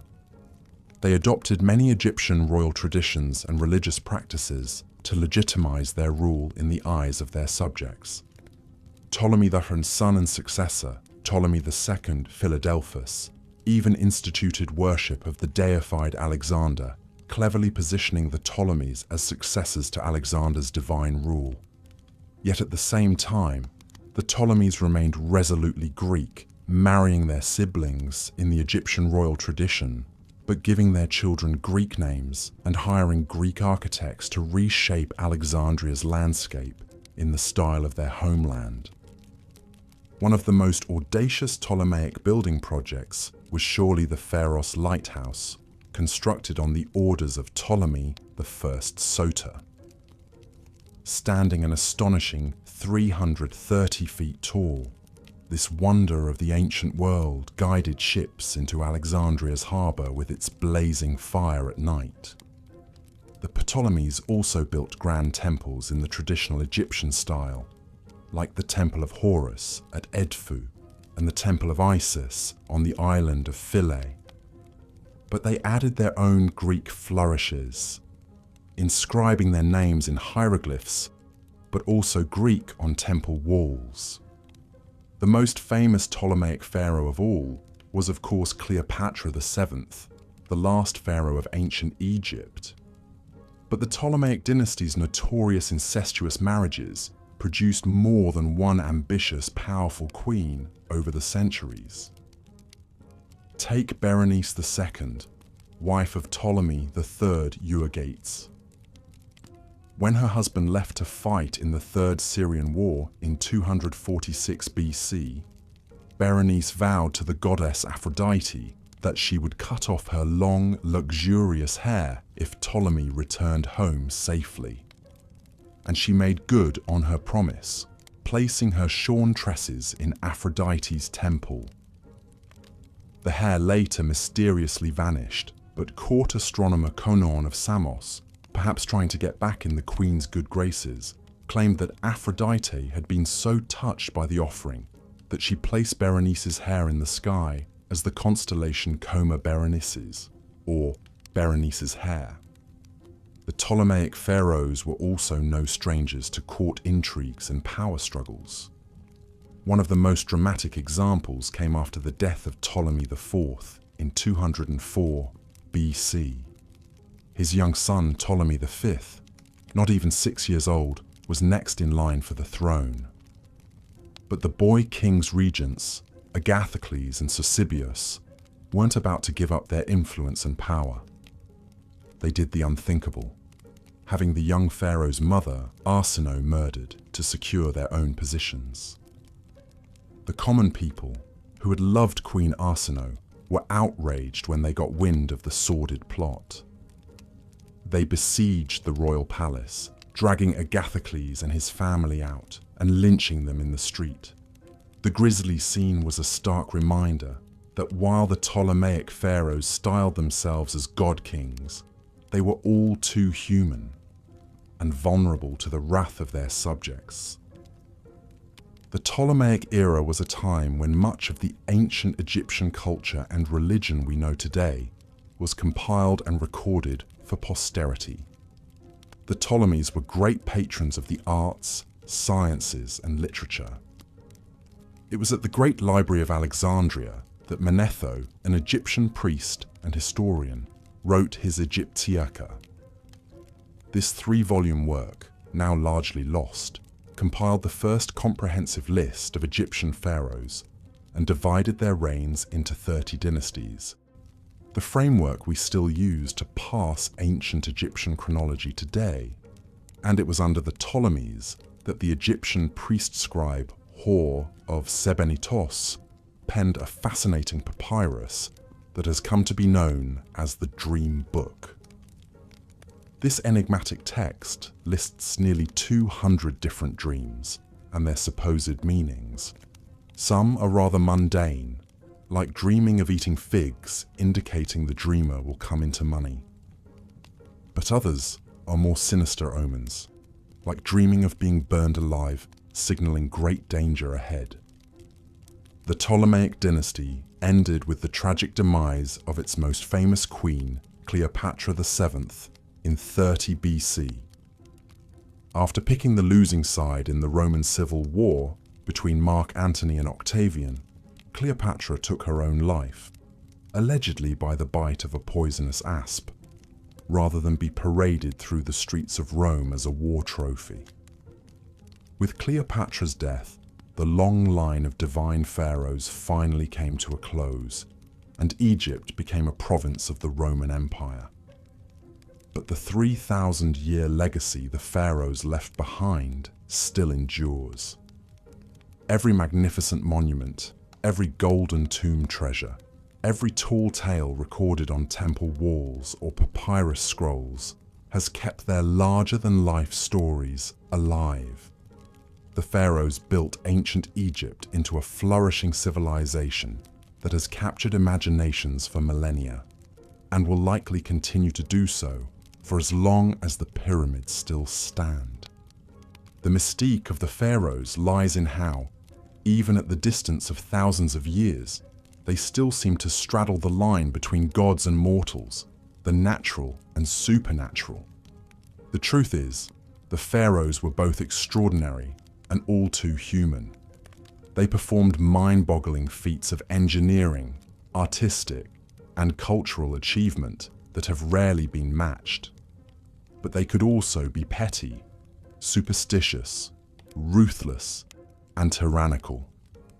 They were a bundle of fascinating contradictions, chasing immortality while grappling with all the flaws and frailties of being human. So perhaps that's why, for all their power and pomp, the pharaohs still speak to us today. Their outsized lives are like monuments to the human condition itself, the soaring triumphs and the devastating lows that have defined the mortal experience since the dawn of civilization. The life of a pharaoh was one of immense power and privilege, but also one governed by strict religious duties and rituals. From the moment he awoke in his opulent palace, a pharaoh's day was meticulously planned and scheduled, with little room for spontaneity or personal indulgence. The pharaoh's morning routine was an elaborate affair, with teams of servants attending to his every need. He would be washed, perfumed, and dressed in fine linens before donning the various crowns and symbols of his divine office. The distinctive double crown, or pshent, combined the white crown of Upper Egypt and the red crown of Lower Egypt, symbolizing the pharaoh's dominion over the unified land. But even in these mundane morning rituals, there was an undercurrent of magic and superstition. The pharaoh's clothing was imbued with powerful symbolism and believed to confer divine protection. Every cosmetic and item of jewelry had deep spiritual significance. Even the pharaoh's daily ablutions were a sacred rite, with priests reciting spells and incantations as sacred water from the Nile was poured over his head. With his regalia in place, the pharaoh would then consume a light breakfast before beginning his packed schedule of daily duties. As the earthly embodiment of the god Horus, one of the pharaoh's most vital roles was as the supreme religious leader of Egypt. He was responsible for maintaining Ma'at, the cosmic order and balance, through his divine intercession with the gods. This meant that a significant portion of the pharaoh's day was taken up with religious ceremonies and temple rituals. He would make offerings to the gods, perform libations, and recite the necessary incantations to ensure the continued favor of the divine realm. These rituals were not just symbolic, but were believed to have a real and tangible impact on the prosperity and stability of Egypt. But the pharaoh was not just a religious figurehead. He was also the supreme political ruler of one of the most powerful empires of the ancient world. After his religious duties were complete, he would hold court and meet with his advisors to discuss matters of state. The pharaoh had the final say on all issues of law, taxation, trade, and foreign policy. He would also hear petitions from his subjects and dispense justice as he saw fit. The concept of Ma'at extended to social order as well as cosmic balance, and the pharaoh was the ultimate arbiter of this earthly harmony. His word was quite literally law, and his judgments were considered infallible and incontestable. However, even with all of these weighty responsibilities, the pharaoh still had time for leisure and pursuits befitting his exalted status. He might go hunting in the lush marshes along the Nile, or enjoy a sumptuous banquet with his courtiers and foreign dignitaries. Some pharaohs, like Amenhotep II, were known for their athletic prowess and would showcase their skills in archery or chariot racing. But even in these moments of relaxation, the pharaoh was never truly at ease. His life was governed by a strict code of behavior and a constant awareness of his divine role. Every action, every word, every decision was freighted with meaning and consequence. And beneath the surface of this gilded existence lurked a darker undercurrent of superstition, magic, and brutality. The pharaoh may have been the most powerful man in Egypt, but he was also the most vulnerable to the capricious whims of the gods and the machinations of his enemies. Jealous rivals, both within the royal family and among the nobility, constantly plotted and schemed to overthrow him. Sorcerers and magicians employed curses and hexes to bring about his downfall.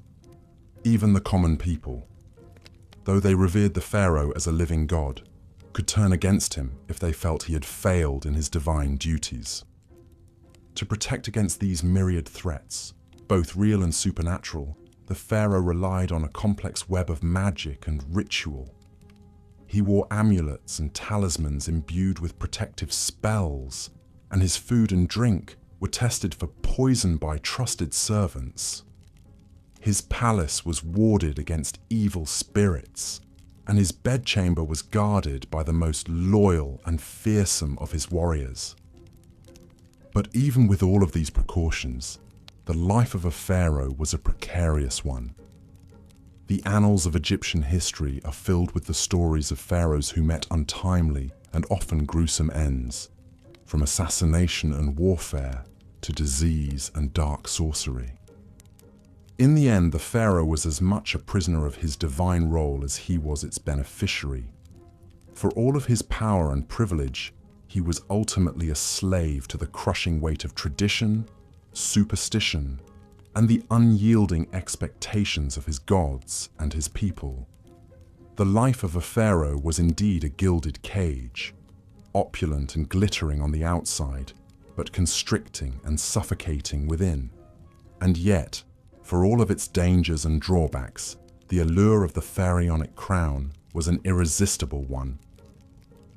the chance to wield such godlike power, to shape the course of an empire, to have one's name etched into eternity, these were temptations that few could resist. And so the cycle continued, from one pharaoh to the next, each one striving to outdo his predecessors in grandeur and glory, even as the shadow of mortality and the fickle favor of the gods loomed ever larger. Such was the burden and the blessing of the pharaohs, the god-kings of ancient Egypt, whose lives and legacies continue to fascinate and enthrall us to this day. But the pharaonic crown was a heavy one, both literally and figuratively. The great golden headdresses and crowns worn by the pharaohs could weigh up to 5 pounds, a physical reminder of the weighty responsibilities they carried. And for all of their divine status and earthly power, the pharaohs were still mortal men, subject to the same fears, frailties, and vices as any other. Perhaps nowhere was this more evident than in the royal court, where the pharaoh was surrounded by a vast retinue of family, advisors, courtiers, and servants. While the pharaoh may have been the supreme ruler of Egypt, he still had to navigate the treacherous waters of court politics and intrigue on a daily basis. At the center of this was the royal family itself. The pharaoh typically had multiple wives, including a chief queen who held a special status and would bear the pharaoh's heir. But he also had a vast harem of lesser wives and concubines, many of whom were foreign princesses sent as diplomatic gifts to cement alliances with other nations. This complex web of marriages and liaisons was not just about pleasure or politics. It was also driven by a deep-seated obsession with preserving the purity and divinity of the royal bloodline. The Egyptians believed that the pharaohs were literal descendants of the gods, and that this divine essence was passed down through the generations. To maintain this purity, the pharaohs often married within their own family, taking their sisters, daughters, and even their own mothers as wives. This practice of royal incest may seem shocking and abhorrent to modern sensibilities, but for the ancient Egyptians it was a sacred duty, a way of keeping the divine blood of the pharaohs untainted by mortal influence. Of course, this incestuous inbreeding often had the opposite effect, leading to genetic defects, deformities, and a host of health problems for the royal family. The mummies of several pharaohs, including the famous King Tutankhamun, show clear signs of congenital disabilities and chronic illnesses that were likely the result of generations of close familial marriages. But for the pharaohs, the risks of incest were outweighed by the perceived benefits of preserving their divine status. And in a society where the pharaoh was seen as a living god, there was no higher priority than maintaining the purity and power of the royal line. This obsession with divine kingship also had profound implications for the role of women in ancient Egyptian society. While women in general had more rights and freedoms than in many other ancient cultures, the power of the pharaonic throne was still very much a male domain. There were, however, a few notable exceptions to this rule. Perhaps the most famous of these was Hatshepsut, a queen who took on the full powers and regalia of a pharaoh and ruled Egypt in her own right for over 2 decades. Hatshepsut was a master politician and propagandist, commissioning statues and monuments that depicted her as a powerful and legitimate ruler, complete with the traditional false beard worn by male pharaohs.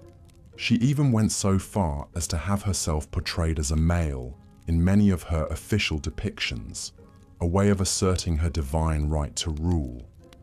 But Hatshepsut's reign was the exception rather than the rule, and her successor Thutmose III went to great lengths to erase her memory and her monuments after her death.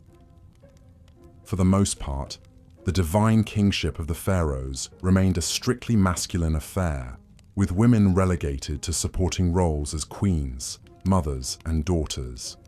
This gender imbalance also extended to the royal succession, which was often a bloody and brutal affair. While the pharaonic crown typically passed from father to son, there was no formal system of primogeniture, and rival princes and factions would often vie for power in the event of an unclear or contested succession. These power struggles could turn deadly, with rivals resorting to assassination, exile, or outright civil war to seize the throne. The most famous example of this was perhaps the mysterious death of Tutankhamun, who many historians believe was murdered by his advisor and successor, in order to clear the path for his own ascension. Even when the succession was clear, the new pharaoh often faced challenges and threats to his rule from within his own family. Brothers, uncles, and cousins who had been passed over for the throne might plot and scheme to overthrow the new king, while disgruntled nobles and regional governors could use their wealth and influence to foment rebellion and unrest. To counter these threats, the pharaohs relied on a combination of political savvy, military might, and divine propaganda. They would reward loyal followers with titles, lands, and wealth, while ruthlessly suppressing any signs of dissent or disloyalty. They would also go to great lengths to emphasize their own divine status and right to rule, commissioning grand monuments and temples that celebrated their godly power and accomplishments. But even the mightiest pharaoh was still mortal, and the specter of death loomed large over the royal court. The Egyptians believed that the pharaoh's divine essence would live on in the afterlife, where he would join the gods in an eternal paradise. But to achieve this immortality, the pharaoh's body had to be preserved and protected, along with all the trappings of his earthly power and status. This belief in the afterlife was the driving force behind the construction of the Great Pyramids, the massive tombs that have become synonymous with ancient Egyptian culture. These monumental structures were not just grand displays of wealth and power. They were also elaborate machines designed to launch the pharaoh's soul into the heavens and ensure his eternal life among the gods. The process of preparing a pharaoh for the afterlife was a long and elaborate one, beginning even before his death. As soon as a new pharaoh took the throne, work would begin on his tomb and mortuary temple, which could take decades to complete. The pharaoh would be intimately involved in the planning and design of these structures, choosing the location, the layout, and the decorative program that would adorn the walls. At the same time, the pharaoh would begin accumulating the vast array of grave goods and treasures that would accompany him into the afterlife. These could include everything from furniture and clothing to jewelry and weapons, as well as huge stockpiles of food and drink to sustain the pharaoh on his journey. But perhaps the most vital component of the pharaoh's afterlife preparations was the process of mummification, which would transform his mortal body into an eternal vessel for his divine spirit. This was a long and complex process that could take up to 70 days to complete, involving the removal of internal organs, the desiccation of the body with natron salts, and the careful wrapping of the corpse in layers of linen bandages. The mummification process was overseen by a special class of priests, known as the embalmers, who worked in secret and were considered to be in direct contact with the gods. They would recite special prayers and incantations at each stage of the process, imbuing the mummy with magical spells and protections that would ensure its safe passage into the afterlife. Once the mummy was complete, it would be placed inside a series of nested coffins, each one more elaborate and expensive than the last. The outermost coffin would often be made of solid gold and adorned with intricate carvings and inlays, a fitting vessel for the divine remains of the pharaoh. The mummy and its coffins would then be transported in a grand procession to the pharaoh's tomb, where they would be sealed away in a hidden burial chamber, along with all of the pharaoh's grave goods and treasures.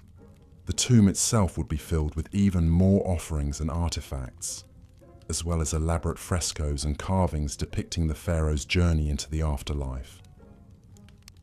But even with all of these elaborate preparations, the pharaohs were not content to leave their eternal fate to chance. Many of them became obsessed with the construction of their tombs, pouring vast resources and manpower into the building of ever more elaborate monuments to their own divinity. The most famous example of this is, of course, the Great Pyramid of Giza, built by the pharaoh Khufu around 2550 BCE. This massive structure, which stood over 480 feet tall and contained more than 2 million blocks of limestone, was the tallest man-made structure in the world for over 3,800 years. The construction of the Great Pyramid was a monumental undertaking that required the labor of thousands of workers over the course of decades. The logistics of the project were staggering, involving the quarrying, transportation, and precise placement of millions of tons of stone, all without the benefit of modern machinery or technology. But for Khufu, the pyramid was more than just a feat of engineering. It was a symbol of his divine power and a guarantee of his eternal life. The pyramid was designed to align with the stars, with shafts pointing towards the constellations of Orion and Sirius, which the Egyptians believed to be the celestial homes of the gods Osiris and Isis. Inside the pyramid, Khufu's mummy would have been placed in a granite sarcophagus in the heart of the structure, surrounded by treasure and protected by a complex system of passages, chambers, and booby traps designed to thwart would-be tomb robbers. But even with all of these precautions, the pharaohs' tombs were not immune to the depredations of thieves and vandals. Over the centuries, many of the great pyramids and tombs were broken into and looted, their treasures stolen, and their mummies desecrated. This was a fate that befell even the most famous of the pharaohs, including Tutankhamun, whose tomb was discovered largely intact in 1922, but had still been entered and robbed at least twice in antiquity. The pharaoh's obsession with the afterlife, it seems, was matched only by the greed and determination of those who sought to plunder their eternal resting places. But the pharaoh's preparations for the afterlife were not limited to their own tombs and treasures. In a practice that seems shocking and horrifying to modern sensibilities, some pharaohs were buried along with servants, courtiers, and even pets, all of whom were sacrificed in order to accompany their master into the afterlife. The most extreme example of this practice was found in the tomb of the first dynasty pharaoh Jer at Abydos, where archaeologists discovered the remains of 318 individuals who had been sacrificed and buried alongside the pharaoh. These included servants, guards, and even women and children, some of whom showed signs of strangulation or blunt force trauma. This practice of human sacrifice was not limited to the early dynasties either. The tomb of the 12th dynasty pharaoh Amenemhat III at Hawara contained the remains of at least 5 young women who had been sacrificed and buried with the pharaoh, along with a menagerie of animals, including a monkey, a dog, and several ducks. Even more bizarre was the discovery of tens of thousands of human hair wigs in the tomb of the 18th dynasty pharaoh Amenhotep II. These wigs, which were made from the hair of young girls and women, were apparently intended to provide the pharaoh with a ready supply of fresh hair in the afterlife, a symbol of his eternal youth and virility. These disturbing practices speak to the incredible power and influence of the pharaohs, as well as the deeply ingrained beliefs and superstitions that governed ancient Egyptian society. For the pharaohs, the afterlife was not just a vague hope or a religious abstraction. It was a very real and tangible goal, one that demanded the utmost preparation and sacrifice. But as Egyptian society evolved and changed over the centuries, so too did the practices surrounding the pharaohs' burials. By the time of the New Kingdom, human sacrifice had largely fallen out of favor, replaced by symbolic offerings and the use of Shabti figurines, small statues that were believed to come to life and serve the pharaoh in the afterlife. And as the power of the pharaohs began to wane in the later dynasties, so too did the grandeur and scale of their tombs. The last of the Great Pyramid builders was the 12th dynasty pharaoh Amenemhat III, and by the time of the New Kingdom, the Pharaoh. As we've seen, the lives of the pharaohs were a complex tapestry woven from the threads of divine power, mortal excess, and an unshakable fixation on the afterlife. But perhaps no pharaoh embodies these themes quite as vividly as Ramses II, also known as Ramses the Great. Born around 1303 BCE, Ramses was the third pharaoh of the 19th dynasty, and he would go on to become the most celebrated and most prolific builder in all of ancient Egyptian history. He ruled for an astonishing 66 years, fathered over 100 children, and left an indelible mark on the landscape of Egypt with his colossal building projects. From the moment he took the throne, Ramses set out to immortalize his legacy in stone. He didn't just build temples and monuments, he built cities. His capital, Ramses, was a sprawling metropolis in the Nile Delta, adorned with lush gardens, stately palaces, and of course, towering statues of Ramses himself. The city was a testament to Ramses' wealth, power, and unrivaled ego. But Ramses didn't just build on a grand scale. He built with a singular purpose: to ensure his own glorification and immortality. Every temple, every obelisk, every statue was emblazoned with his name and his image. He even went so far as to carve his own likeness into existing monuments, often over the names of previous pharaohs. In Ramses' world, there was room for only one god on earth, and that god was Ramses. Of course, all this self-aggrandizement didn't come cheap. Ramses' building projects required vast amounts of labor and resources, much of it carried out by slaves and prisoners of war. The lives of these workers were hard and often short, spent toiling in the blistering heat of the desert sun. But to Ramses, their suffering was a small price to pay for the glory of his eternal legacy. And what a legacy it was! From the magnificent temples of Abu Simbel to the sprawling complex of Karnak, Ramses left his mark on nearly every corner of Egypt. His reign saw military triumphs like the Battle of Kadesh against the Hittites, as well as monumental building achievements like the completion of the Great Hypostyle Hall at Karnak, a forest of 134 massive columns covering an area of 54,000 square feet. But perhaps Ramses' most enduring legacy is the very fact that we know so much about him at all. With his relentless self-promotion and larger-than-life persona, Ramses ensured that his name would live on long after his death. And live on it has. Ramses remains one of the most famous and recognizable figures from the ancient world, a towering symbol of the power and majesty of the pharaohs.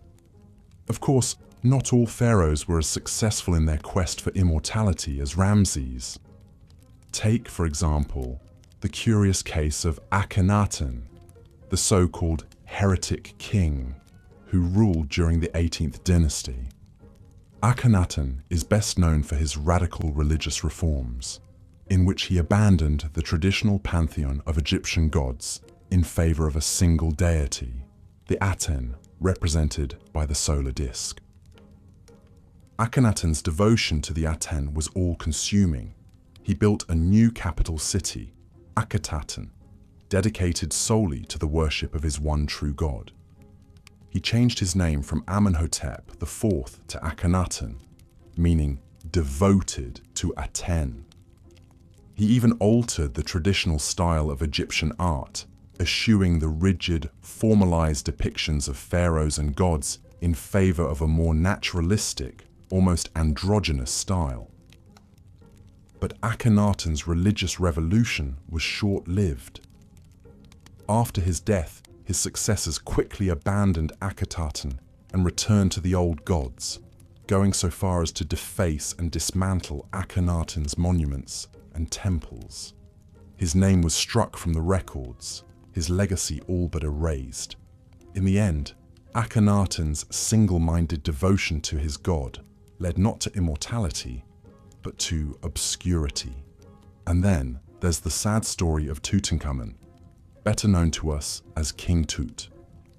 Tutankhamun is perhaps the most famous pharaoh of all time, thanks in large part to the stunning discovery of his intact tomb in 1922. But the life of this young king was marked by tragedy from the very start. Tutankhamun was born into a royal family in crisis.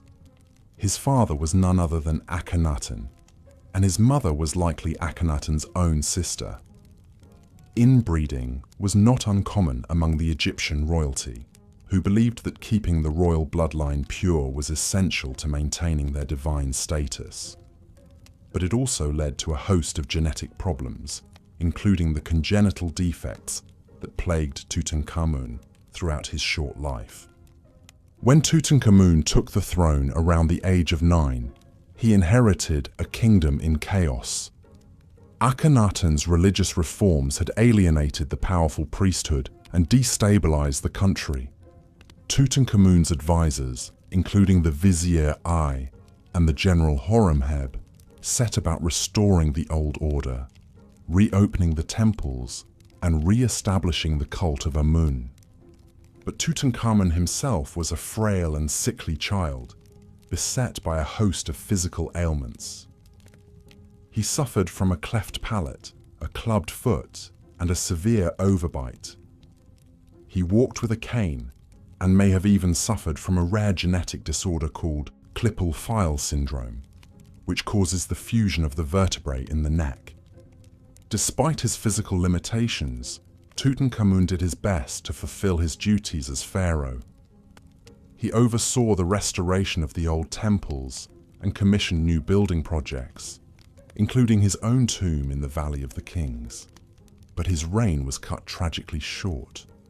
Tutankhamun died around the age of 19, possibly from an infection caused by a broken leg. The story of Tutankhamun is a poignant reminder of the human frailty that lurked behind the facade of divine power. For all their wealth and influence, the pharaohs were still mortal men, subject to the same flaws and weaknesses as the rest of us. And yet, through the enduring legacy of their tombs and their treasures, they achieved a kind of immortality after all, not as gods, but as enduring symbols of a fascinating and mysterious world that continues to captivate us to this day. As we've journeyed through the lives of these legendary rulers, from the excesses of Ramses to the enigma of Akhenaten to the tragedy of Tutankhamun, one thing becomes clear. The pharaohs were as complex and multifaceted as the civilization they ruled. They were gods and men, builders and destroyers, visionaries and tyrants. They lived lives of unimaginable splendor and opulence, but they were also haunted by the specter of death and the relentless pursuit of immortality. In the end, perhaps it is this very complexity that makes the pharaohs so endlessly fascinating to us. They were not just historical figures, but mythic archetypes, embodying the timeless themes of power, ambition, and the search for meaning in the face of mortality. And through the enduring legacy of their monuments and their stories, they continue to speak to us across the millennia, whispering secrets of a world long vanished but never truly lost. As we marvel at the pyramids and the temples, the golden masks and the hieroglyphic inscriptions, we are reminded of the indomitable human spirit that drove these ancient kings to reach for the stars. And we are humbled by the realization that, for all their godlike power, they were ultimately as mortal as the rest of us, subject to the same joys and sorrows, triumphs and tragedies that define the human experience.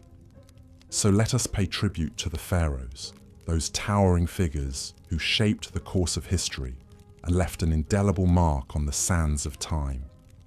Let us remember them not just as distant mythical figures, but as flesh and blood human beings, with all their flaws and foibles, their dreams and their despairs. And let us learn from their stories, both the inspiring and the cautionary, as we navigate our own paths through the shifting sands of life. For in the end, the legacy of the pharaohs is not just a matter of bricks and mortar, gold and granite. It is a testament to the enduring power of the human spirit, to our unquenchable thirst for meaning and purpose, for beauty and transcendence. And it is a reminder that, no matter how mighty we may become, we are all part of a tapestry far greater and more enduring than any one of us can ever hope to be. So let us give thanks for the pharaohs and for all those who came before and after them, who strived and struggled and left their mark upon the world. And let us carry their stories with us as we venture forth into the unknown, armed with the wisdom of the ages and the courage of our convictions. For in the end, the measure of a life is not in the splendor of its monuments or the grandeur of its tombs, but in the love and compassion we show to one another, and in the legacy of hope and resilience we leave behind. And in this, the pharaohs, for all their flaws and failings, have much to teach us still. As we delve deeper into the shadowy world of the pharaohs, we must also acknowledge the intricate web of royal relationships and rivalries that shape their lives and legacies. Behind the gilded facades of the palaces, a complex tapestry of family dynamics, political alliances, and power struggles played out, often with devastating consequences. At the heart of the royal household was the pharaoh's inner circle of queens, concubines, and children. While the pharaoh was the supreme ruler, his queens could wield significant influence, particularly if they bore him a male heir. The great royal wife, or chief queen, held a privileged position and might even rule as regent if the pharaoh died before his successor came of age. Such was the case with Hatshepsut, who boldly assumed the full powers and regalia of a pharaoh herself, after the death of her husband, Thutmose II. But alongside these influential queens were countless lesser wives and concubines who populated the royal harem. These women, often from noble families or foreign princesses sent to cement diplomatic ties, vied for the pharaoh's favor and the chance to bear his children. The royal court buzzed with gossip, intrigue, and shifting alliances as different factions jockeyed for position. Most disturbing of all were the instances of incest that occurred within the royal family. Pharaohs often married their own sisters or half-sisters, and occasionally even their daughters, to keep the royal bloodline pure. It was believed that the pharaoh, as a living god, could only beget a legitimate heir through union with another divinity, even if that meant keeping it in the family. This practice may have contributed to genetic disorders and abnormalities in some royal offspring. Of course, not all royal siblings married each other. Some rivalries between princes and princesses burned red hot, exploding into murderous power grabs. Take, for example, the suspected plot by Ramses III's secondary wife Tiye to assassinate the pharaoh and install her own son, Pentawir, on the throne instead of the chosen Crown Prince Ramses IV. Ancient papyrus court records paint a chilling picture of a harem conspiracy that ended in convictions and executions. Even the legendary Cleopatra VII, last of the Ptolemaic dynasty, was no stranger to ruthless family rivalries. She allegedly had her own younger sister Arsinoe IV murdered to solidify her claim to the throne. In a world where royal blood was both a ticket to power and a reason to be eliminated by one's rivals, perhaps the frequent depictions of the pharaoh smiting his enemies take on an even darker meaning. But beyond the backstabbing intrigues of the royal court, the pharaoh's family relationships could also be touchingly human. Ramses II, for instance, honored his chief queen Nefertari with a lavishly decorated tomb and a magnificent temple at Abu Simbel. And even the oft-vilified Akhenaten, who upended Egyptian religion and art during his reign, is shown in tender scenes with his wife Nefertiti and their daughters. In the end, perhaps these familial bonds offered a bit of solace and sanity in the gilded cage of the royal palace. But make no mistake, being a pharaoh's relative was a double-edged sword that could cut short even the most regal life. From the incestuous unions to the cutthroat rivalries, the twisted family trees of the pharaohs bore strange and often poisonous fruit. The royal family was the most exclusive club in ancient Egypt, and possibly the most dangerous. As we turn now to examine the pharaoh's exalted role as a living god on earth, keep in mind the tangled human relationships that lurked beneath that lofty, divine surface. The pharaoh may have been the sun around which the Egyptian universe revolved, but the gravity of family and political forces also yanked him in unpredictable directions, even as he strove to maintain cosmic order and harmony. In the worldview of the ancient Egyptians, the pharaoh was no mere mortal ruler. He, or in rare cases she, was a living god, the divine embodiment of the falcon-headed sky god, Horus on earth. As the intermediary between the heavenly realm of the gods and the earthly domain of humans, the pharaoh played a vital role in maintaining Ma'at, the cosmic order, balance, and justice that held chaos at bay. This concept of divine kingship elevated the pharaoh to a superhuman status and imbued his every action with cosmic significance. From the moment of his coronation, when he assumed the double crown of Upper and Lower Egypt, the pharaoh ceased to be fully human and became a conduit for divine power. His word was law, his decrees were the will of the gods, and his very being was sacrosanct. One of the most visible manifestations of the pharaoh's divinity were the sprawling temple complexes that dotted the land. These weren't just places of worship, they were the earthly mansions of the gods, where the pharaoh performed sacred rituals to maintain the vital link between the human and divine spheres. The grandest of these temples, like the Karnak complex in Thebes or the Luxor temple downstream, were cities unto themselves, bustling with priests, craftsmen, and servants, all dedicated to serving the pharaoh god. Within these sacred precincts, the pharaoh would make offerings, recite incantations, and perform elaborate ceremonies to appease the gods and ensure the continued flow of divine blessings. The most important of these rituals was the daily rebirth of the sun, in which the pharaoh metaphorically merged with the sun god Ra to be reborn anew each morning. By participating in this endless cycle of death and renewal, the pharaoh helped to sustain the very fabric of the cosmos. But the pharaoh's divine status wasn't just a religious concept. It had far-reaching implications for Egyptian society and politics as well. As a living god, the pharaoh had absolute authority over his subjects. His word was law, and his commands were not to be questioned. Obedience to the pharaoh was equated with piety, and rebellion against him was tantamount to sacrilege.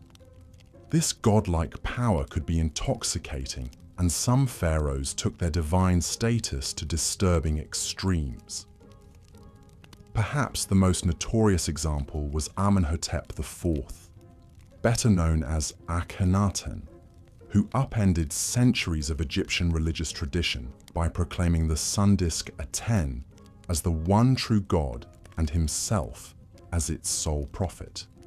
In a burst of religious fervor, Akhenaten ordered the names and images of other gods to be erased, close their temples, and even move the capital to a remote desert site he called Akhenaten, or Horizon of the Aten. While Akhenaten's religious revolution was short-lived, it showcased the immense power and influence a pharaoh could wield as a divine ruler.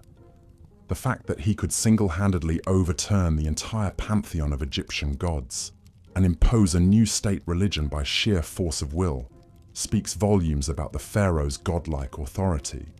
But even in less tumultuous times, the pharaoh's divinity set him apart from the rest of Egyptian society.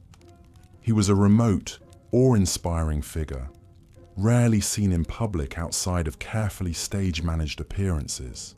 His subjects approached him with a mixture of reverence and terror, prostrating themselves in his presence and averting their eyes from his divine radiance.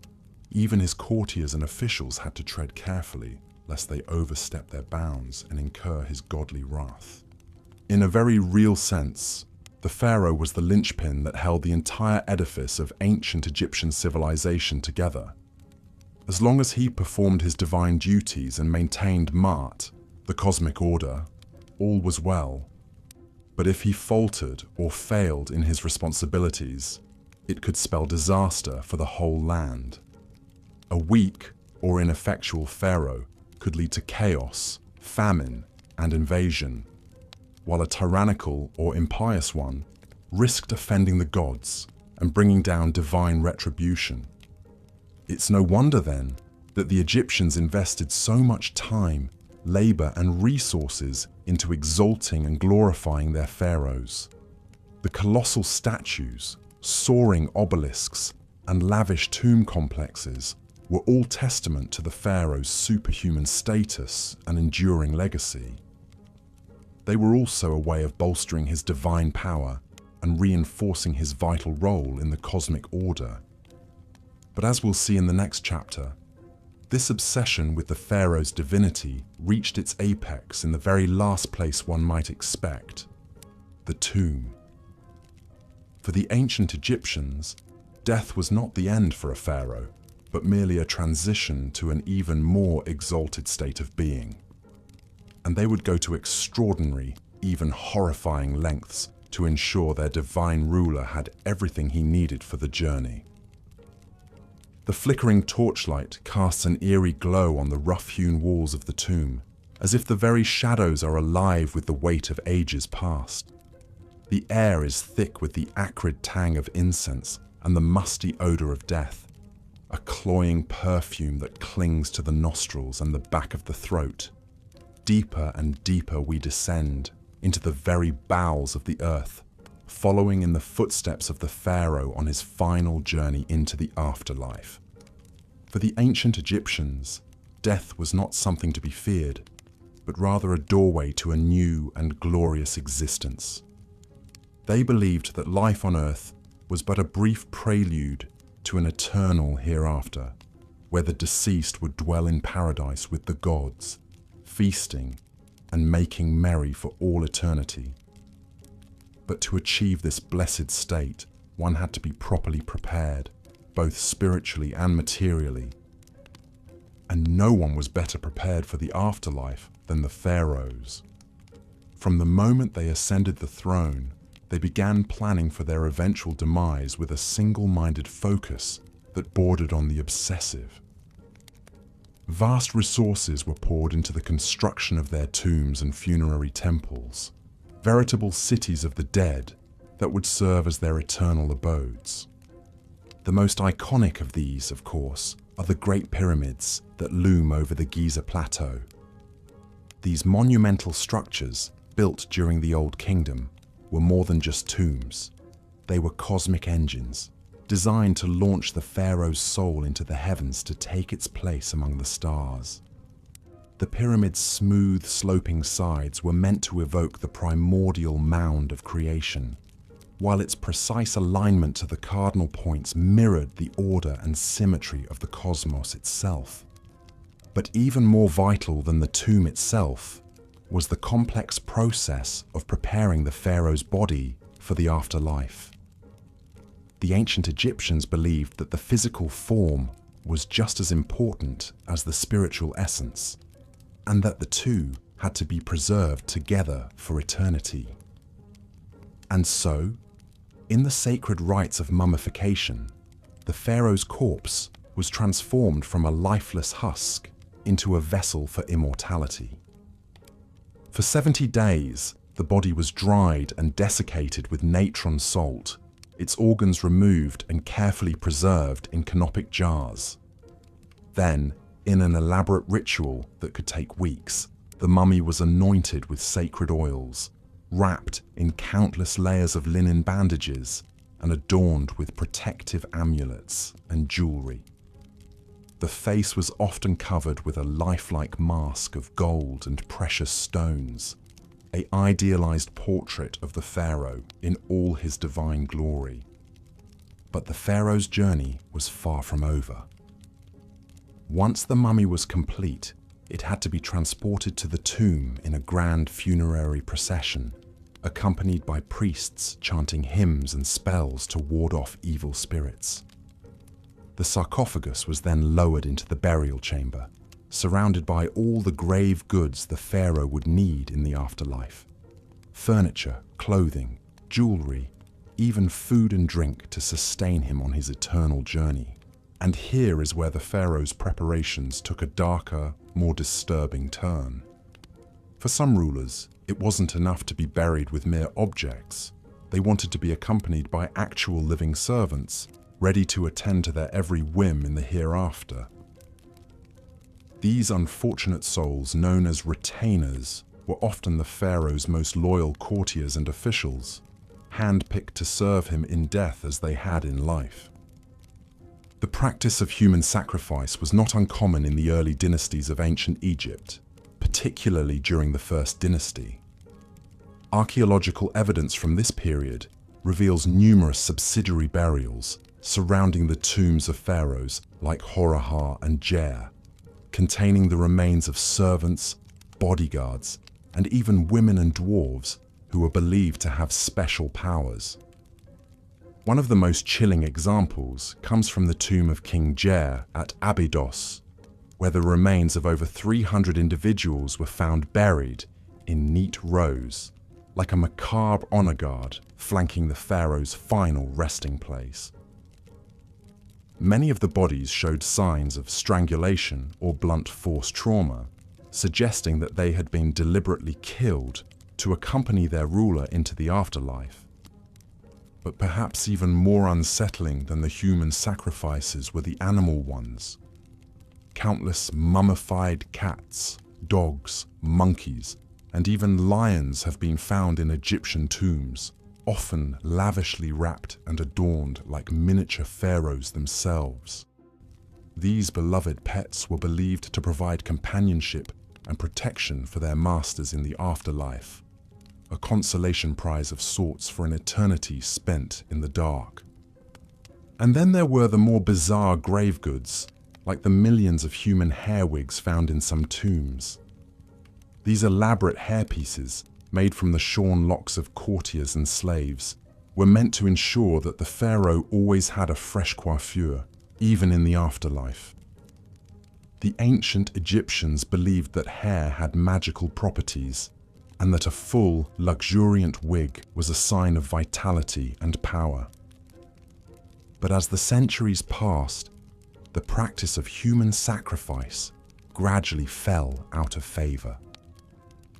By the time of the New Kingdom, the idea of killing servants to serve the pharaoh in the afterlife was seen as barbaric and uncivilized. Instead, the Egyptians turned to more symbolic methods, like placing Shabti figurines in the tomb, to magically come to life and perform menial tasks for the deceased. Yet even as the physical sacrifices faded away, the psychological toll of the pharaoh's obsession with the afterlife remained. The vast resources and manpower poured into their tombs and funerary cults siphoned away wealth and labor from the living, while the idea of a ruler who could command obedience even in death cast a long shadow over Egyptian society. And in the end, for all their elaborate preparations and precautions, the pharaohs could not escape the ravages of time and tomb robbers. Many of their carefully constructed resting places were plundered and desecrated over the millennia, their mummies and grave goods scattered to the four winds. In a bitter irony, the very measures they took to ensure their immortality ended up being their undoing. But even in death, the pharaohs continue to fascinate and horrify us in equal measure. Their mummies, with their uncanny lifelike expressions and aura of ancient power, have become the stuff of legend and popular culture. And as we peer into their tombs and sarcophagi, we cannot help but feel a shiver of awe and revulsion at the lengths they went to in pursuit of eternal life. For the pharaohs, death was not the end, but merely the beginning of a new and glorious existence. But as we have seen, that existence came at a terrible cost, measured in human lives and labors. And in the end, perhaps the most disturbing thing about the pharaohs' afterlife obsession is not what it says about them, but what it says about us, and our own deep-seated fears and fascinations with the great beyond. As we emerge from the Stygian depths of the pharaohs' tombs, blinking in the harsh light of the modern day, we cannot help but feel a sense of vertigo, a disorientation at the vast gulf of time and culture that separates us from these ancient god-kings. And yet, for all their alienness and inscrutability, there is something strangely familiar about them too. A recognition of the eternal human struggle against the forces of death and decay. In our own way, we are all pharaohs, building our own metaphorical pyramids and filling our own virtual tombs with the trappings of our earthly existence. We may not command armies of servants or erect colossal monuments to our own divinity, but we are all engaged in the same basic quest for meaning and immortality in the face of the void. And so, as we bid farewell to the pharaohs and their haunted realm, let us take a moment to reflect on the enduring power of their legacy. For all their flaws and foibles, these ancient rulers left an indelible mark on human history and the human imagination, one that continues to resonate down through the ages. In the end, perhaps the most fitting tribute to the pharaohs is not the gold and grandeur of their tombs, but the simple fact that we are still talking about them, still trying to unravel the mysteries of their lives and deaths, thousands of years after they walked the earth. In a way, they have achieved the very thing they sought so desperately in life, a kind of immortality, a persistence in memory and myth that transcends the bounds of time and space. And so, let us raise a metaphorical glass to the pharaohs, those strange and terrible demigods who ruled over the sands of Egypt so long ago. May they rest in peace, secure in the knowledge that their names and deeds will never be forgotten. As long as there are those who seek to peer into the shadows of the past and grapple with the eternal questions of life, death, and what lies beyond. As we've seen, the pharaohs of ancient Egypt lived lives of luxury, power, and religious devotion unparalleled in the ancient world. But for all their godlike status and opulence, one disquieting fact remained. Even the great pharaohs could not escape the inevitability of death. and it was their obsessive preparations for the afterlife that would come to dominate much of their time, resources, and labor during their reigns. The Egyptian preoccupation with death and what lay beyond stemmed from their belief in an eternal afterlife. They envisioned a paradise where they would continue to live as they had on earth, engaging in the same daily routines and pastimes. But to achieve this immortality, great pains had to be taken to preserve the body and provide all the necessities the deceased pharaoh would need. This is where the famous Egyptian practice of mummification comes in. The elaborate process could take up to 70 days and involved removing internal organs, drying out the body with natron salt, and wrapping it in layers of linen. Performed by skilled embalmers, mummification was a vital step to ensure the pharaoh's body would remain intact for the afterlife. But a well-preserved mummy wasn't enough. The eternal pharaoh would also need food, clothing, furniture, jewelry, and entertainment to sustain and occupy them. Enter the grave goods. Tombs were packed with all manner of worldly possessions, from basic necessities to intricate works of art. The famous golden death mask of Tutankhamun is just one example of the literal treasures the pharaohs took with them. Even more important than the mummy and grave goods, however, was the tomb itself. The ancient Egyptians believed that to enter the afterlife, the pharaoh's spirit had to have a place to return to and recognize as home. This is why they expended such effort to create indestructible, impenetrable tombs filled with everything the deceased would need. We've marveled at the pyramids of Giza, but they are only the beginning when it comes to the pharaonic obsession with monumental tomb building. In the Valley of the Kings near Thebes, later pharaohs abandoned the conspicuous pyramids and instead carved their tombs deep into the mountains. These sprawling, rocky tunnel systems were designed to foil grave robbers and protect the pharaoh's spirit for all of eternity. Some pharaohs, though, took their quest for a secure and luxurious afterlife to even greater and more disturbing extremes. The tomb of King Jer from the First Dynasty was found to contain the remains of 318 men and women who had apparently been sacrificed upon his death. These retainer sacrifices were a grim practice where servants, officials, and possibly even family members gave their lives to continue serving the pharaoh in the afterlife. Thankfully, by the time of the New Kingdom, human sacrifice for the pharaoh's afterlife had fallen out of practice. But that didn't stop some from making other bizarre arrangements. Amenhotep II was found buried with millions of human hair wigs, while Ramses II was interred with his beloved pet cat. Even in death, it seems, the pharaohs were loath to give up the extravagant trappings of their divine earthly existence. Of course, for all their painstaking plans and precautions, many pharaonic tombs were looted over the centuries. The fabulous treasures of Tutankhamun's tomb only survived because it was lost and forgotten. But that doesn't take away from the fascinating and, yes, disturbing lengths the pharaohs went to in their quest to cheat death and ensure their immortality.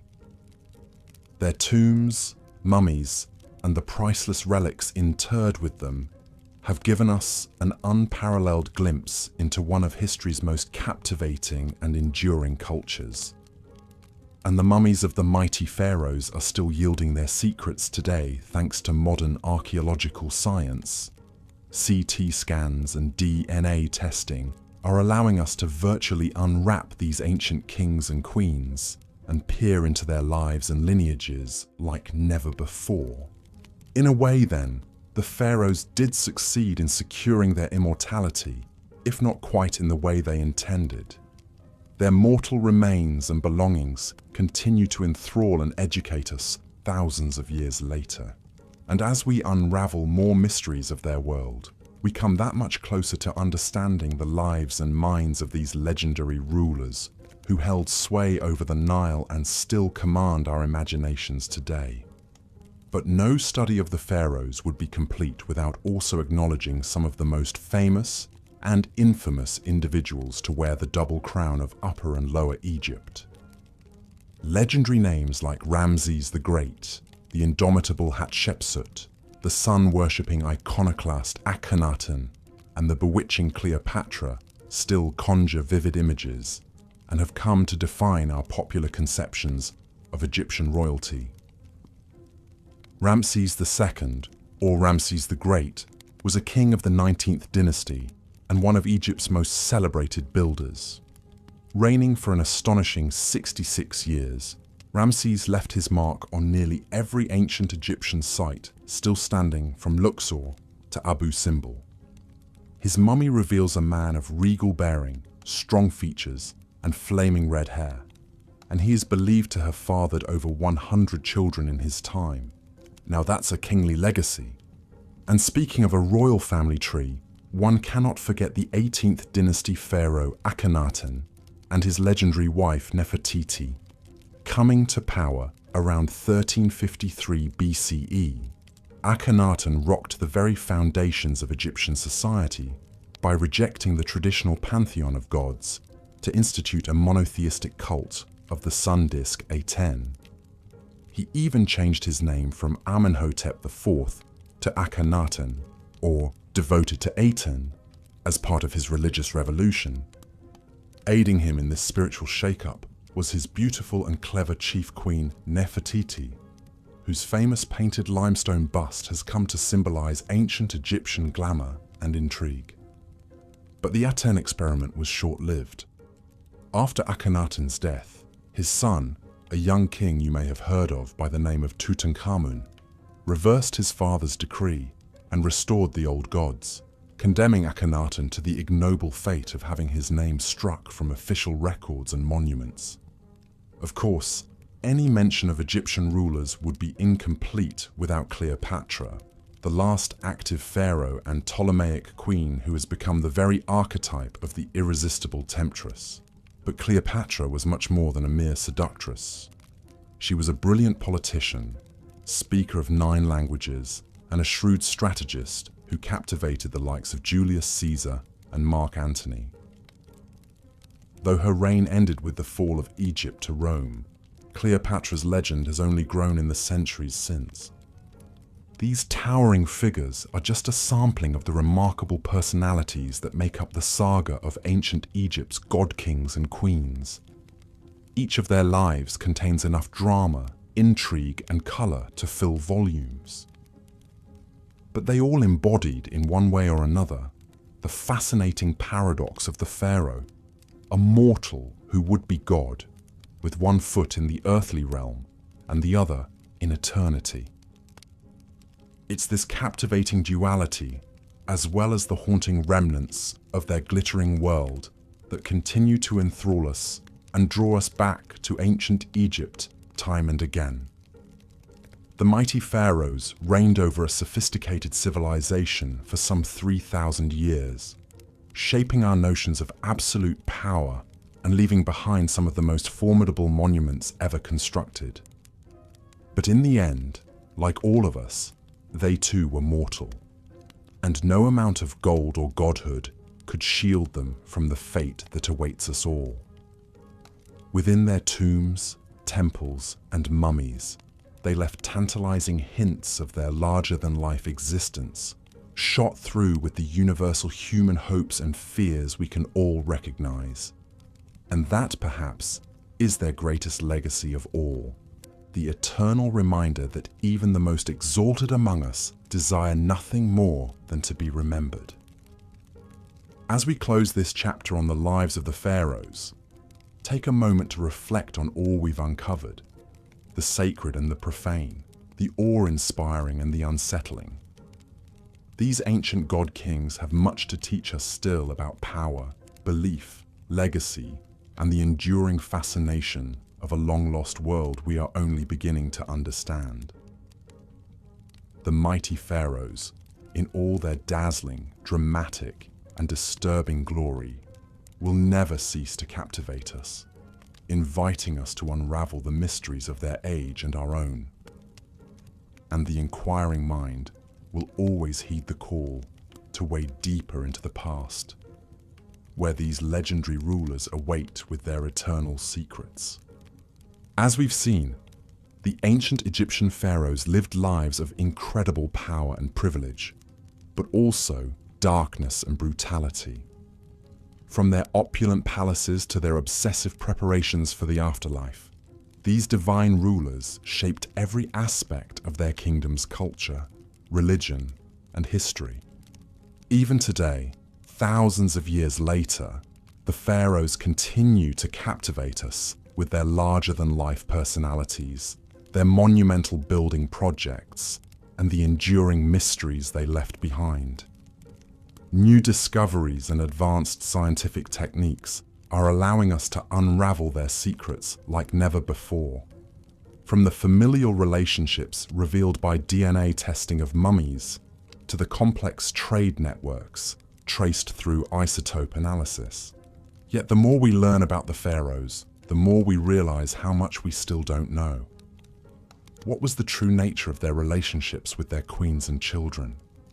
How did they really wield their immense power behind closed palace doors? What did they believe would await them in the afterlife they spent so much time and effort preparing for? These questions may never be fully answered, but that's part of what keeps us so endlessly fascinated by these towering figures of history. In a way, the pharaohs achieved their dream of immortality, not just through their elaborate tombs and mummification rituals, but through the indelible mark they left on the human imagination. From the boy king Tutankhamun to the great warrior Ramses II to the legendary beauty Cleopatra, the pharaohs continue to loom large in our collective consciousness. Their stories told and retold in countless books, movies, and documentaries. They've become more than historical figures. They've become mythic archetypes, embodying timeless themes of power, ambition, love, and death.